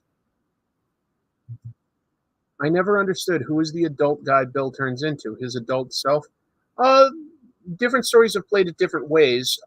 He's still supposed to be Billy Batson, not like another personality. But is that his adult self, his idealized self, just a generic strong guy that anybody would turn into? I think it's supposed to basically be his adult self, really buff, I think. I hope there is more flatline. Okay. Good questions. I like this. Loving the stream as it is. That's what I like to hear. Yeah, that was asked earlier, John. Do I have a Miracleman video? I don't believe I have a specific Miracleman video, but I think I talk about Miracleman history in my Alan Moore video that I did ages ago. It's hard to remember now. I'll have to go back and skim through it to see. Yeah, that good point. In Kingdom Come, Mark Waid did say that it was his adult self because Billy had actually grown into an adult, so he looked like Captain Marvel, but he wasn't Captain Marvel. So people thought he was Captain Marvel. But here's another thing: is I think at one point they said Captain Marvel was identical to Billy's dead father. I think they've told different versions over the. Let's see. What is that jacket behind you showcased? Jacket? There's no jacket. If you're looking at this purple, those are just bags. If you're talking about this, it's just my chair. I don't think that there's a jacket back there. Sorry. Kind of like Kid Miracleman. Kind of. Oh, I did. MF says Alan Moore's Miracleman and superhero deconstruction. So maybe I did explain the Miracleman history in that one. I don't. It's been so long, guys. I mean, it's been years since I made that, and I make something new every single week. So it's pretty hard to remember everything that I've done. Yeah. I thought it was a wizard cloak. I think that they were bags from Christmas, and right now we've just got some boxes in them, and I guess it's just protecting the boxes. I do this show, just to be clear, out of the basement, which we also sort of use as a storage room. So I know it's not the most exciting room to see. I know that just sort of looks like junk. It's just what it is. Those bags look like one of my bowling shirts. Yeah, probably do. Probably do. Fawcett Comics. Maybe I talk a little bit about it in there because I did do one about the history of the rise and fall of Captain Marvel. I did do one about that, but I don't think I got into I don't know. I don't know if I covered it or not. Have you read any of the current Robin series with the Lazarus Tournament and Lazarus Island? No, I haven't. Although I think that, like, I have been reading Batman versus Robin, and I think it's hinted at that. Hey, there you go. Look at that. Don't forget to hit like, everybody. Yeah, if you can, that's really helpful. That's really helpful. It's fine. Whenever I record anything, I have to hide what a mess my room is. Yeah. No, your bowling shoes. Yeah, my bowling shoes. This is the last thing for DC. Let me wrap up with one more thing about DC, because this was also in their January solicitations. The very end of December, no, the very end of January. Yeah, the very end of January, they've got an anthology book coming out called DC Power, and that's coming out right before February, which is Black History Month. So this book, DC Power, will be all about their Black superheroes done in stories by their Black creators. We're talking about characters like Cyborg, Nubia, she's relatively new, the Jace Fox version of Batman, both of the Green Lanterns, John Stewart and Joe Moline, and finally Aqualad. So 5 of their more prominent Black characters by their Black creators. DC's also releasing a Milestone Comics 30th anniversary book in February, again for Black History Month. And of course, that was like created by Black creators, pretty much all Black superheroes. A few other like minorities were represented in books like teen books like Blood Syndicate. But so the Milestone book will have characters like Rocket, Hardware, Static, some of their really important Black characters. So we'll see. Could be cool. Could be cool. Yes, no, Static is in there. Bragadol says no Static Shock. No, it's in there. If John Stewart and Joe Moline get together, I won't be happy. I think that they're 2 separate stories, just to be clear. So I don't think so. Icon might be in there. I heard Rocket definitely is, so it might be in there. The Arcudi run looks nice. Got to start it. Okay.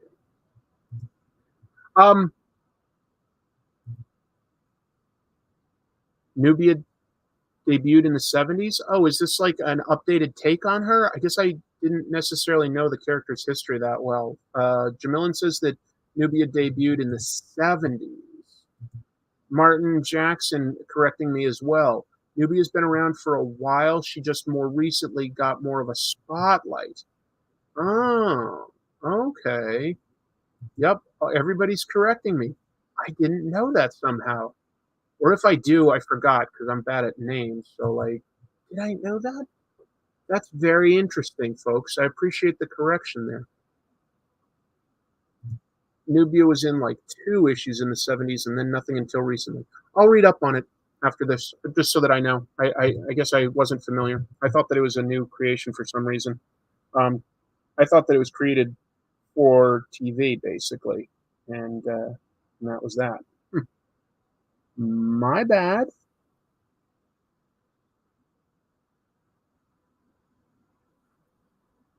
Y'all have taught me something. Y'all aren't brutalizing me.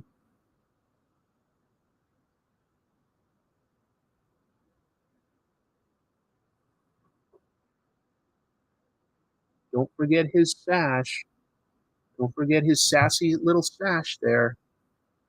Where you're not really drawing Captain Marvel. Just drawing some guy.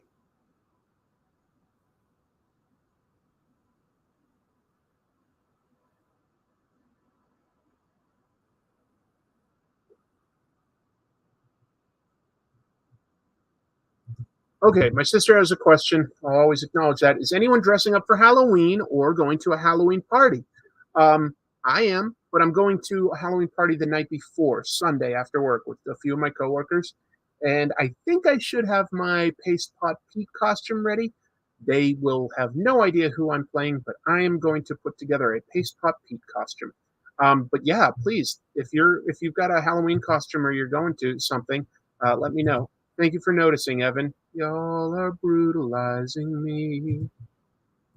Nubia was going to be on the original Wonder Woman show, but the original pilot failed and the show was retooled without her. Okay, cool. I'll be at work for Halloween, so no. I have a Halloween party fundraiser on Saturday. I dressed up my dog as a Greyhound bus this past weekend. Her dog is an Italian Greyhound, so there's an actual extra layer of meaning there that she's not mentioning. I like that. Andrew Jefferson with the Super Chat. Who has the better cape, Superman or Captain Marvel? I gotta say, I love how Captain Marvel's is sort of like offset. Like it's usually like not everybody draws this, but like it's got like a loop attached to some epaulets, so it often goes to the side and like drapes over his shoulder, kind of like that. I was gonna try to sort of draw it that way here, as though it was going to the side. Good question. Wearing your Paste Pop Pete costume to a party of non-comic nerds is very funny. They'll ask, though. They care. I love the gold trim on the Captain Marvel's cape. My dad was born on Halloween. Is your dad a vampire? Yeah, let's see. Did you ever see my joke in your comics failure video? I joke how you should have paid more attention to your Bachelor of Science in Management Studies so you wouldn't have those problems. No, I missed that, Wally. I missed it. Did Paste Pop Pete get a PPP loan? He might have. He's the kind of guy that would do that, right? Who would win in a fight, Paste Pop Pete or Condiment King?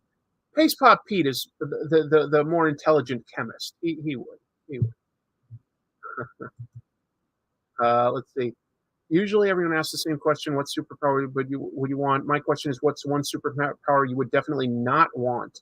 Probably like one that makes you look kind of like an outcast, like Beast from the X-Men, or even like Beast Boy from Teen Titans, just walking around all green. I don't think I'd like that.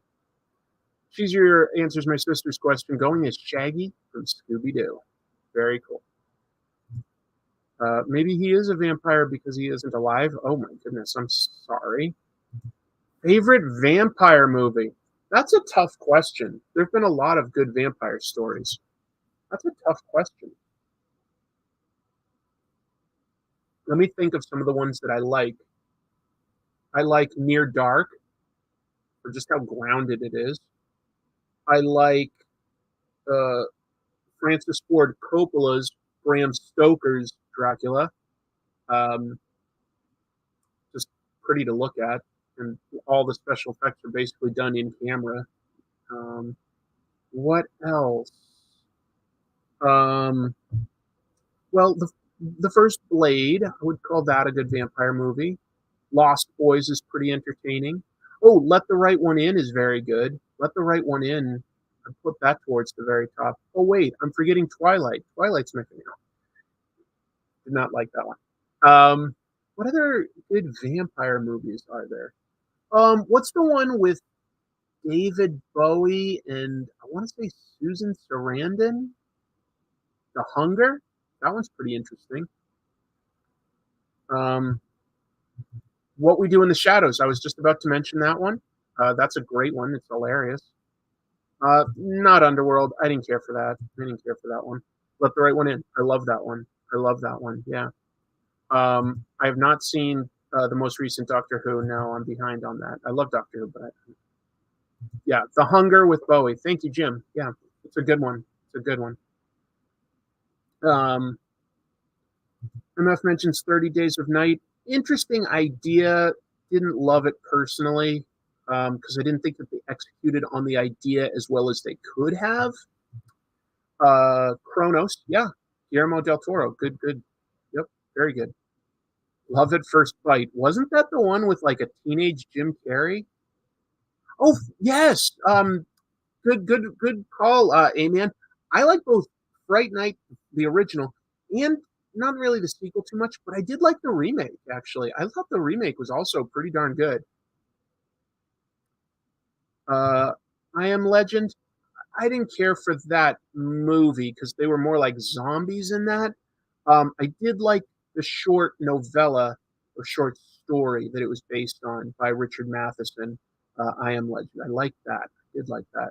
The Werner Herzog version of Nosferatu. I've never seen that one actually. Now that I think of it, yeah, I haven't seen that. Oh, and of course, but I should say the original Nosferatu and the original Universal Dracula. Like I do love those. Yeah, Bela Lugosi, he's awesome in that. Oh, and geez, I also have to admit I like the Hammer Dracula movies with Christopher Lee. Some of them a little cheesy or something like that, but in general, I like Christopher Lee as Dracula. He was truly monstrous. I thought he was pretty scary. I like that. This is a cool question for spooky season. I like that. Thank you for the super chat, Dr. Shubil. Face Pop Pete should have had Teenage Kids Glue Gun Gary. Yeah. Yeah. Yeah, they're making a TV show of Let the Right One In. I don't know. I never saw the American version of that. I only saw the I don't know if it was Swedish or Norwegian or Finnish or something. It was somewhere up in those countries, but I think it was Swedish, and that was a good one. That was a really good one. Lost Boys is the best. Lost Boys is pretty cool for what it is. Oh yeah, Vampire's Kiss with Nick Cage. Yep. From Dusk to Dawn, I think you mean Dusk to Dawn, but yeah, interesting. Although I kind of like the second half when it's all vampire more than the first half. The Robert Eggers Nosferatu is happening. That could be very interesting. That could be. There's a lot of vampire movies, aren't there? I would say tentatively ones that have like entertained me the most or seen the most would be there'd be four. It would be like I think it's 1932 Dracula with Bela Lugosi. I think I've got the year right on that one. Let the Right One In, Near Dark, and Lost Boys. Those are probably the four vampire movies I've seen the most because I've seen them each a couple times at least. Let the Right One In is Swedish, yeah.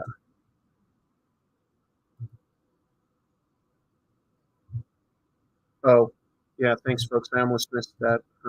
Block that user that was just spamming stuff. Okay, got it. 1931 was Bela Lugosi. Okay, wow. Honestly, though, I'm kind of proud of myself to only be off a single year. That's not bad. That's not bad. I wanted either a Zod origin story or Anya Taylor-Joy as Lady Orlok, but neither is happening. Okay. Yeah, I was going to mention this one, Vampire Hunter D. Oh, you're saying Vampire Hunter D Bloodlust. I haven't seen that, but I was going to mention that growing up, I had seen Vampire Hunter D. That was an early anime that I'd seen, and I kind of liked it for how different it was with his hand and everything that had a face on it. The Horror of Dracula with Christopher Lee is super badass. It is. There's something way cool about the Hammer horror movies. Just a little more violent and a little more sexy, but they have like really good actors in them, like Christopher Lee and I don't know who else. Who's the guy that played Grand Moff Tarkin? Everyone. He's the other guy that was in a bunch of those, and he's really good too. His name's not coming to me right now. Dracula Dead and Loving It is an underappreciated gem. You know, that's a Leslie Nielsen comedy I never saw. Favorite vampire comics? American Vampire is pretty good. Peter Cushing. Thanks, everyone. Thanks. Tons of people saying it. Yep. Thank you.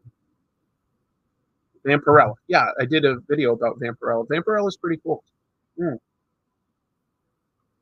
I basically have finished my drawing. I just need to sort of scan it and do some like digital cleanup. But so I drew like Vampirella being held like dead by a gorilla, and then forget this background. Instead, I'm going to insert Pantha and Draculina, and then like I'm going to shrink this down, but I'm going to be in the upper corner here mentioning the tropes that are being displayed in this cover. So I'm going to put these together, and this will be a Vampirella cover, maybe.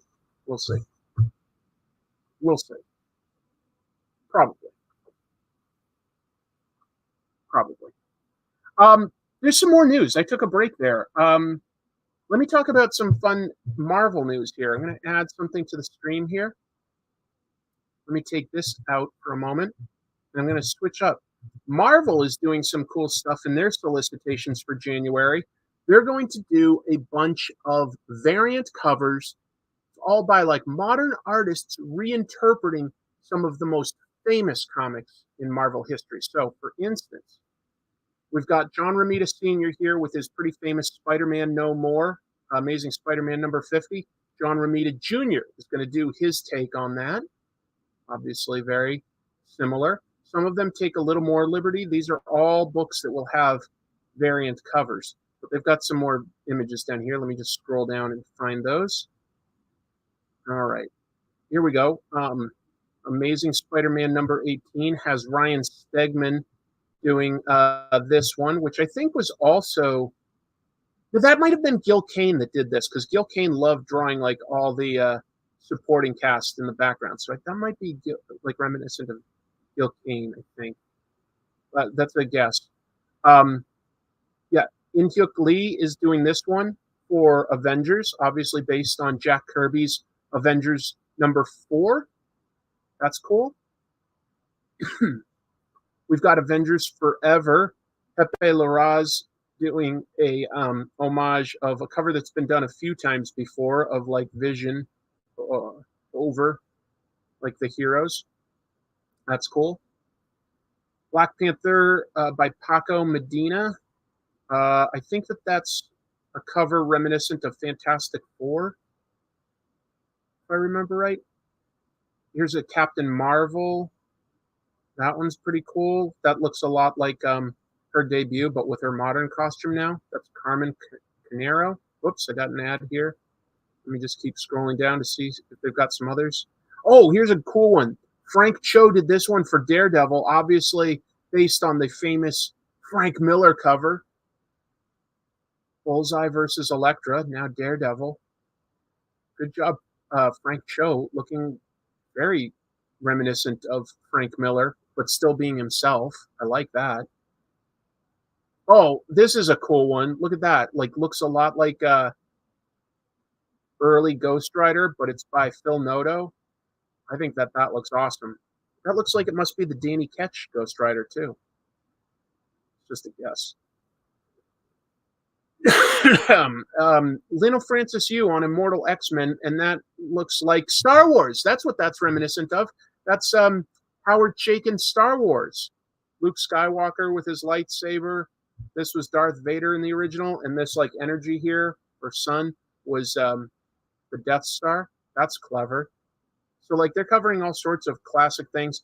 Here's how awesome is that? Assad Ribic doing an Iron Man cover, which, who did that cover actually? For a minute I was thinking Don Heck, but maybe it was, could it have been Steve Ditko? Or was it definitely Jack Kirby? Somebody out there knows, but I'm not thinking of it.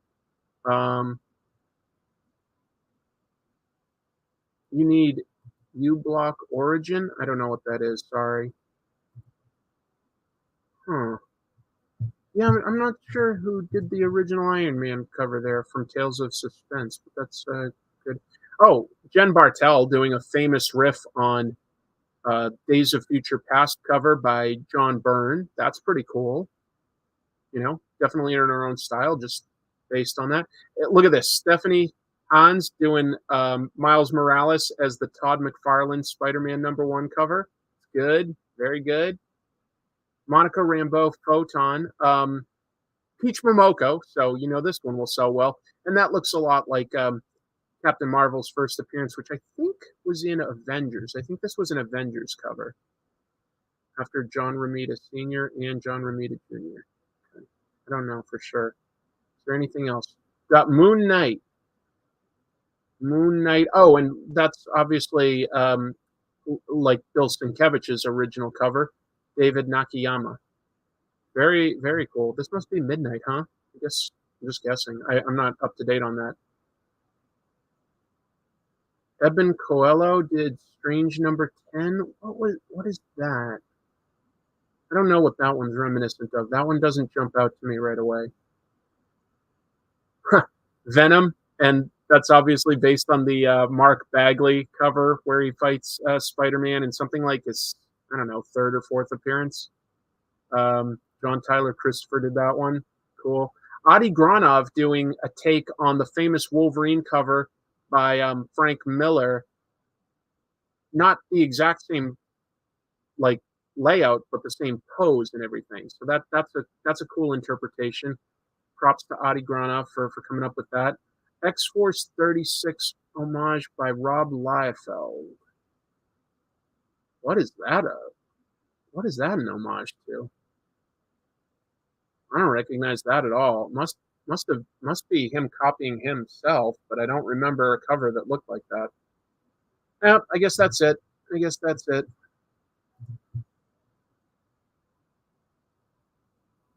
So back to me.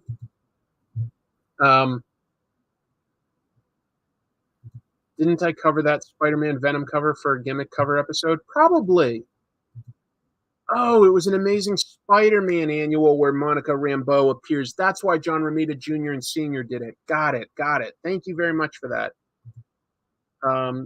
Guarantee Liefeld is homaging himself. I'm positive he is, but I don't remember what it was.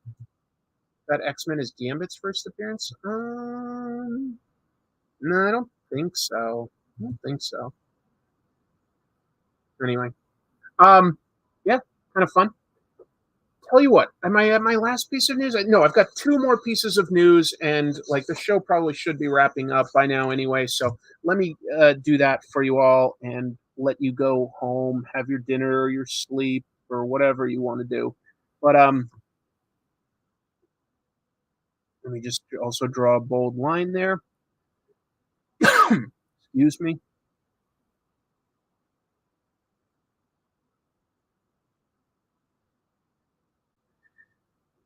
Marvel. I talked before about how they are doing a manga anthology. Technically, what they're doing is they're letting Viz do it. Viz obviously does a lot of importing of manga to North America, the English-speaking world. And so we knew that they were doing a big anthology next year in July, but we didn't necessarily know who all was involved. I think we knew that Peach Momoko was, but we've got some more information on this, and it's some big names. When Liefeld homages himself, does he still refuse to draw feet? I guess it depends on how engaged his colorist is.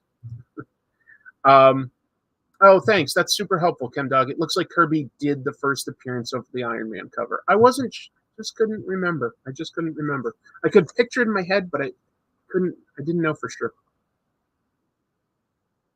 I have another stream in an hour, and I'm hosting a get-together after that. So, yeah, I'm probably going to take a nap. Okay, well, not much left for me to talk about. But this Marvel anthology that Viz is producing will have 20 different manga creators from Japan. We knew about Peach Momoko. Here are some of the others, and some of these are names you will know. Yasuhiro Naitao is the creator of Trigun. He's currently working on the manga Blood Blockade Battlefront. We've also got Akira Himikawa. That's the pen name for two female artists, two women artists who work on Dragon Dreams of Twilight. They've done some Astro Boy. They did Legend of Zelda manga. John Dorsey with a super chat. I already acknowledged that. I just thought I was missing that. My bad. So let's see. Who else is in this?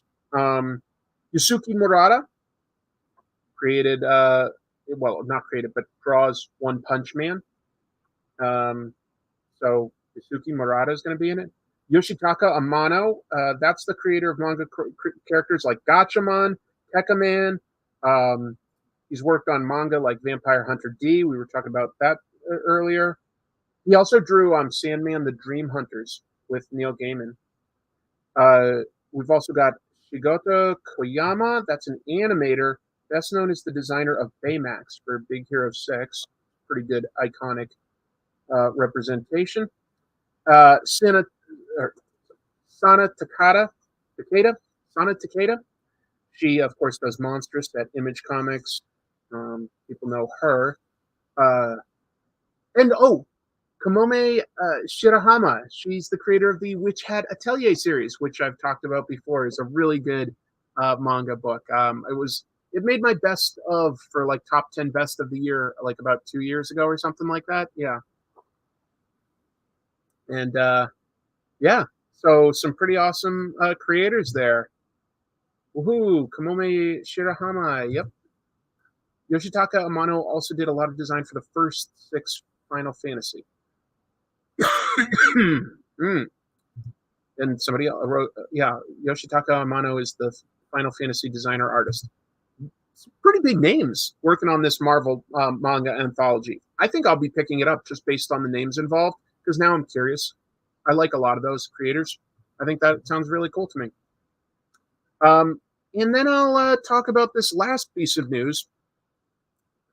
Also, it ties all of this together. It's about a live action adaptation of something, but it's also based on a manga that I personally really like, Death Note.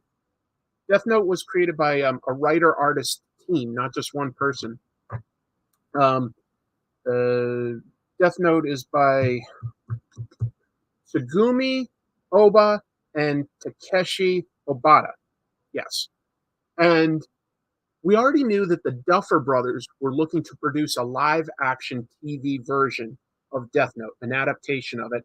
Duffer Brothers created and do Stranger Things. But they're not personally overseeing it. They're producing it. Well, it found a showrunner this week. And the showrunner is a lady named Halia Abdel Meguid. And Halia has lived in Tokyo. She speaks Japanese. That'll help. And she's written for shows including The Talisman. That's also an adaptation of an existing property. And The Devil in the White City. So she's dealt with some horror elements. So, could be good. Could be good. I hope so. I like Death Note. I think the manga is very good. I think that the Japanese 2-part live-action movie is quite good. I think the Netflix movie adaptation, live-action, set in like Seattle, bad. Unfortunately, quite bad. Did not care for that take at all.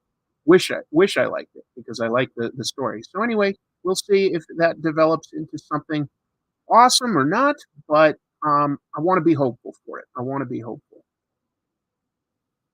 Have any of you read or enjoyed Death Note?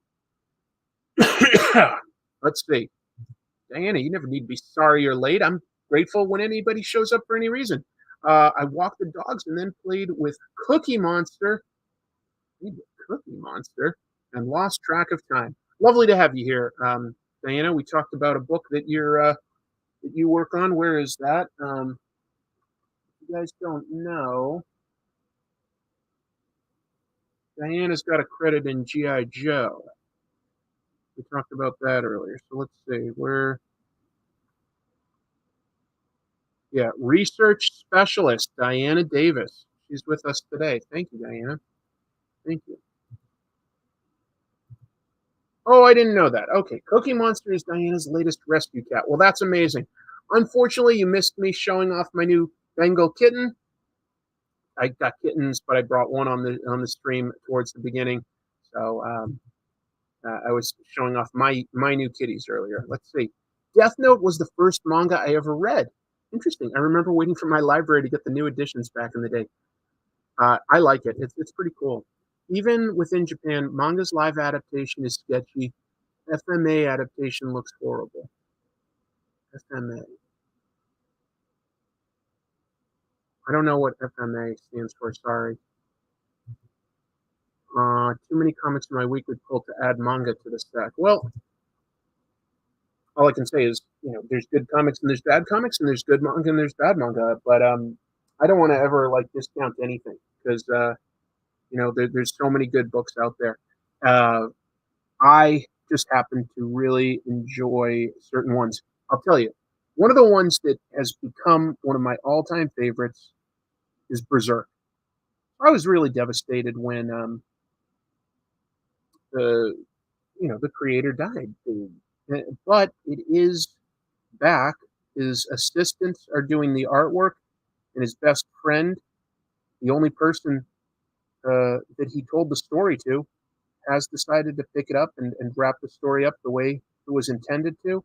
And that has started to come out. And next month, actually less than a month now, the next volume in English is coming out. And folks, I'm pretty excited to read some more Berserk. I'm pretty excited. Kentaro Miura. Kentaro Miura. Berserk is as good as it gets. It's funny because, it's hard to point to like a single just issue or something and say, this is Berserk, you'll get it. Because it's such an epic story. And where it starts versus like where it goes in its second big arc is pretty different. It's a tough book to necessarily get into if all you've read is the very first arc, because the protagonist, Guts, is very unlikable initially. He's just a total jerk, to put it lightly. But once you then understand his backstory and see that he hasn't given up, it's just an incredible story about perseverance and triumph in the face of overwhelming adversity. Because if anybody had a reason to give up, it would be Guts.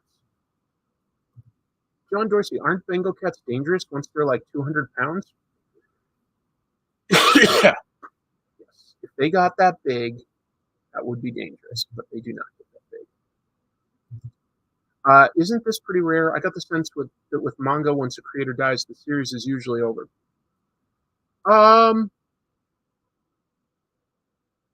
It's not quite black and white like that.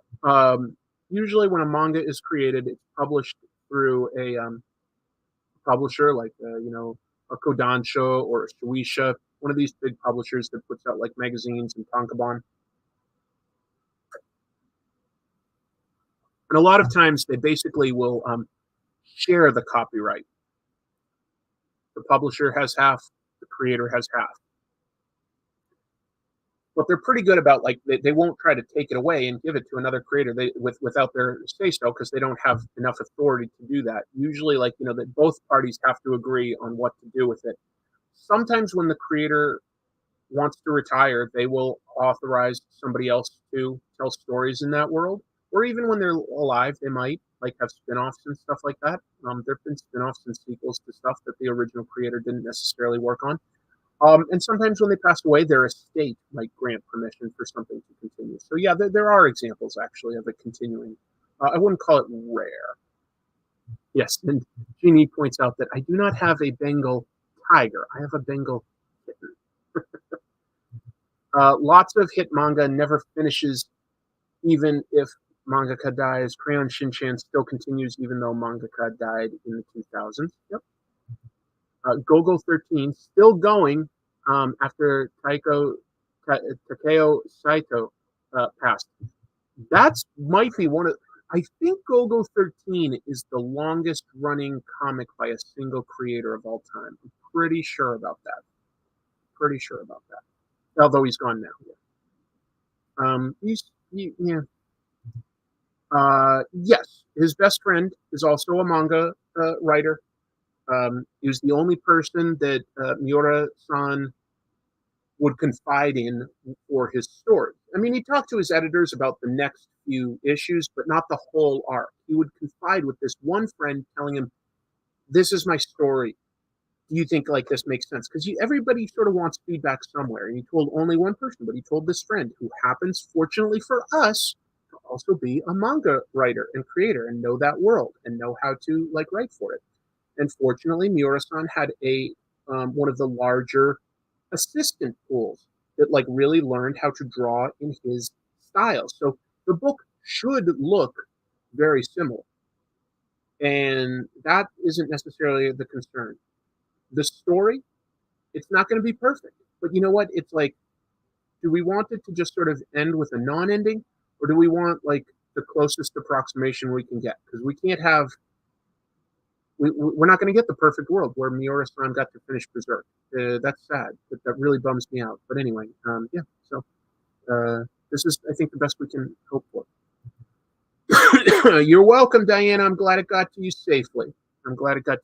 Diana, I knew, had a collection of Duke art. I think that means that he's your favorite GI Joe, and so I was happy to add to that collection as just a way of thanking you because I enjoy the book. I appreciate that you've shown up for some live streams. I was happy to do it.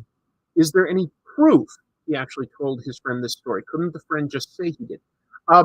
They've said it in interviews before that he confides with this friend. People know that like Miura-san was a very private person.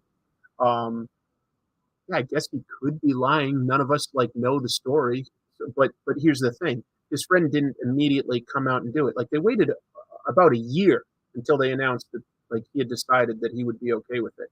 It seems as respectful as possible. All we can do is read it and say, did this dramatically change story like tonally or plot wise? We're only going to know that when we see the whole story, or does this at least feel like yeah, this is logically where things were headed?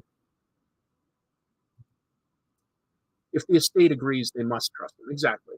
You know, like Miura-san, whatever family he has to give permission for this. Like that, nobody can just sort of do this without his permission. Well, his family's permission. So, yeah. Yes, Nikki, I talked about it earlier on this episode. I finished the first part, pretty weird stuff of JoJo's Bizarre Adventure. I'll read some more so that eventually I can give you all my hot take on JoJo's Bizarre Adventure. Definitely, I have to imagine a lot of it is tongue in cheek based on the fact that so many character names are based on American rock stars. I have to imagine that it's very much tongue in cheek. Um, it just takes a little getting used to that tone. It's it's definitely its own thing. But I think that I've said everything I intended to talk about in terms of news and reviews, my thoughts on Black Adam. I've even like mostly finished the characters for today's sort of sketch slash inking exercise. Yeah, pretty much drew both Captain Marvel, Billy Batson, and Black Adam there. If I had all the time in the world, or if I drew faster while talking to all of you, I would have done for this a pretty big lightning background and like sort of like this would have been all black with just lightning. I've got these white gel pens I might have used to highlight it, and that might have been like some more of what I do if I had unlimited time to just sort of draw. But I think that I'll just sort of zoom that in and maybe you can see that. I don't know. I don't know how well that looks. Uh, yeah, an emphasis on bizarre. I agree. Black Adam is a weird superhero name. Technically, his name was Teth Adam, which I think translates to Black Adam. Oh, thank you so much, Zach. The Charles Burns video was great. Just picked up and read X'd Out the other day. Such a brilliant artist. Isn't he unique? He's really, really unique. Yeah. Western creator run character book running the longest. Dave Sim, Yojimbo, Savage Dragon, Jim Mahfood. Your scouts are getting up there, 20 years. Longest running with longest running creator owned character, I think by issues is for America is Spawn, but of course Todd McFarlane hasn't done like the same thing consistently. Obviously, originally writer and artist, eventually inker, then eventually writer, but he's always been involved in his own book. Dave Sim did 300 issues of Cerebus monthly on a monthly schedule, so he's up there. Savage Dragon is getting close in terms of like years since that's all been by Eric Larson. Yeah, he has taken a couple brief hiatuses or delays here or there for a month, so he's not got as many issues as Spawn, but he's been doing it just as long, and it's all him. So that's pretty cool.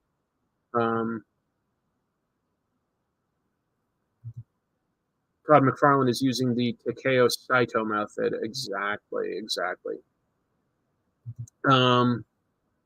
Trying to think of other American runs that would be way up there. I mean, there's some that are long, even on non-creator owned things. Dan Slott did write Spider-Man for like 10 years. That's a pretty lengthy run on a character. Chris Claremont wrote X-Men for like 16 years. So that's pretty impressive. If Eric Larson continues to be engaged with Savage Dragon and doesn't have any health problems that we don't know about, then like I think that he will probably eventually take the crown for longest running and most issues by a single creator as writer and artist. Again, for American stuff, because manga, we've got things like One Piece and Golgo 13 that like we'll probably never catch up to, being realistic. Charles Barks did years of Scrooge McDuck. Wait, that's not his name, is it? Carl Barks, isn't it? Isn't it Carl Barks? Yep, that's a long one too. You're right. Peter David on Hulk for like 12 years. Okay, yeah, I had that name right. Thanks you, Victor. But I take your point, Shin Mateus. I take your Mateus. What are your thoughts on the service in Hell one-shots that Sim has released in the past few years? I think they're kind of embarrassing, to be honest. A real American hero is going on a while. No, Larry doesn't own the name, but he created the universe. Yes. Yes, he sure did. He sure did. He created for me what I consider the G.I. Joe universe. And of course, today, what am I wearing? Let me zip it up so that you can actually see. Like, because I don't know why it appeals to me so much. I'm not like a weird gung-ho, like rah-rah patriot about America, but G.I. Joe just has characters and mythology that I really like, and I really give all the credit in the world to Larry Hama for that. I've also got my little pin here, which says that I'm a supporter of Hooded Cobra Commander 788. That's a really good YouTube channel about stuff like that. Usagi Yojimbo is way up there, and he's just taking little breaks and stuff, so you can't say uninterrupted. I don't think he's done 300 issues of it either. I don't think he's quite hit like where Cerebus by Dave Sim like is the high watermark for American comics. 300 issues by one creator. You know, Todd McFarlane can correctly brag that he's got the longest running creator-owned comic because Spawn is past that. But Todd didn't write and draw every issue. So, yeah, okay, thank you. Yeah, Usagi has done over 200 issues. There's nothing to sneeze at. It's huge. It's amazing. You know, I don't know who created this logo, Evan. That's a good point. Yes, Aragones is still working. Absolutely. Isn't Larry Hama's Wolverine run also considered to be one of the best? I think it would be, yeah. It was a long, good run that really did a lot for the character. Judge Dredd run is really long. Yeah, but we're not talking, but that's by all sorts of different creators. You know, like by that logic, you know, Superman has been running longer, but it's not all by the same creator. I'm trying to think of like the longest. Oh, I'm not forgetting Gerard. I mean, he made Cerebus look so much better. But Dave Sim did not draw most issues of Cerebus. I thought he always drew at least Cerebus himself, just not always the backgrounds. He was always drawing on it. You mean North American? Did I say American? I did mean North American. Yeah. Ugh. I have read Marvel by Bill Jemas. That is one of the worst comics I've ever read. That one is so bad that I literally have like always said, like, you know, well, I could make an episode about this and like poke fun at it. Like that would be funny, right? But it is so bad. It just feels like a black hole of entertainment. I just every time I've approached like, oh, let's make a funny episode about how bad Marvel is, I'm like, it's just so bad. I don't think I can do it. I've so many times I've just like, nah, I don't have anything to say about it. It's good. But I think we've done a lot with our 2 hours here. I want to a little over 2 hours, almost 2.5 now. That's longer than I usually mean to go. I want to play with my kittens. I want to have some dinner. I'm starving. But thank you so much for being here with me, folks. And for dealing with me having like lozenges and water so that I'm not totally coughing in your face the whole time. Yeah, that's a good point. Sal Buscema drew Hulk almost every issue from 194 to 308 or 309. It was a long run, not completely uninterrupted, but it was a long run. But I don't know. Yeah, you guys can check me on this, but I think the longest running comic with a single creator involved would be Golgo 13. The longest running one where it's one person doing the writing and art the whole time would be Eiichiro Oda on One Piece. And the longest North American one would be Cerebus. All right. I'm going to take off, folks. I'll put a picture of like what I drew up on Instagram and Twitter. So you can always check me out on social media there, Comic Tropes, Facebook, Twitter, Instagram. I'm on all of those. Working on my next Comic Tropes episode. For what it's worth, I think I will do a live stream next week, which will be Halloween night. So I'm sure a lot of people will be busy. I think it'll probably be smaller than usual, but right now I'm planning on doing that. And because, if I end it like by right around now or something, that's basically when kids are starting to show up. And Christy could always like get a couple of those trick-or-treaters or put out like, just an honor system bucket. And maybe then once I wrap it up, I'll see some of the costumes. But I think I'll do a live stream next Halloween because I would be home in costume. Maybe I will, if that would be funny. If I can get my Paste Pop Pete costume together for Halloween, then yes, I will wear it for the live stream next time. That's what I will do. You will get to see a really cruddy Paste Pop Pete costume, just from like here up, but trust me, it'll all be there. Wear the costume? In costume, of course. Wear the costume. Wear my Omega suit? I don't have it anymore. Yeah, trust me, that stuff was like covered in sweat and dirt and blood. It was gross. I threw it out. But yeah. All right, folks, that should do it. Enough chit chat, hit a pat. Let's take off. Take care. Keep reading comics, and I give you not just the salute, not just the double salute, but the newly invented quadruple salute. It's so stupid. All right, take care, everyone. Have a good one. See you in a week.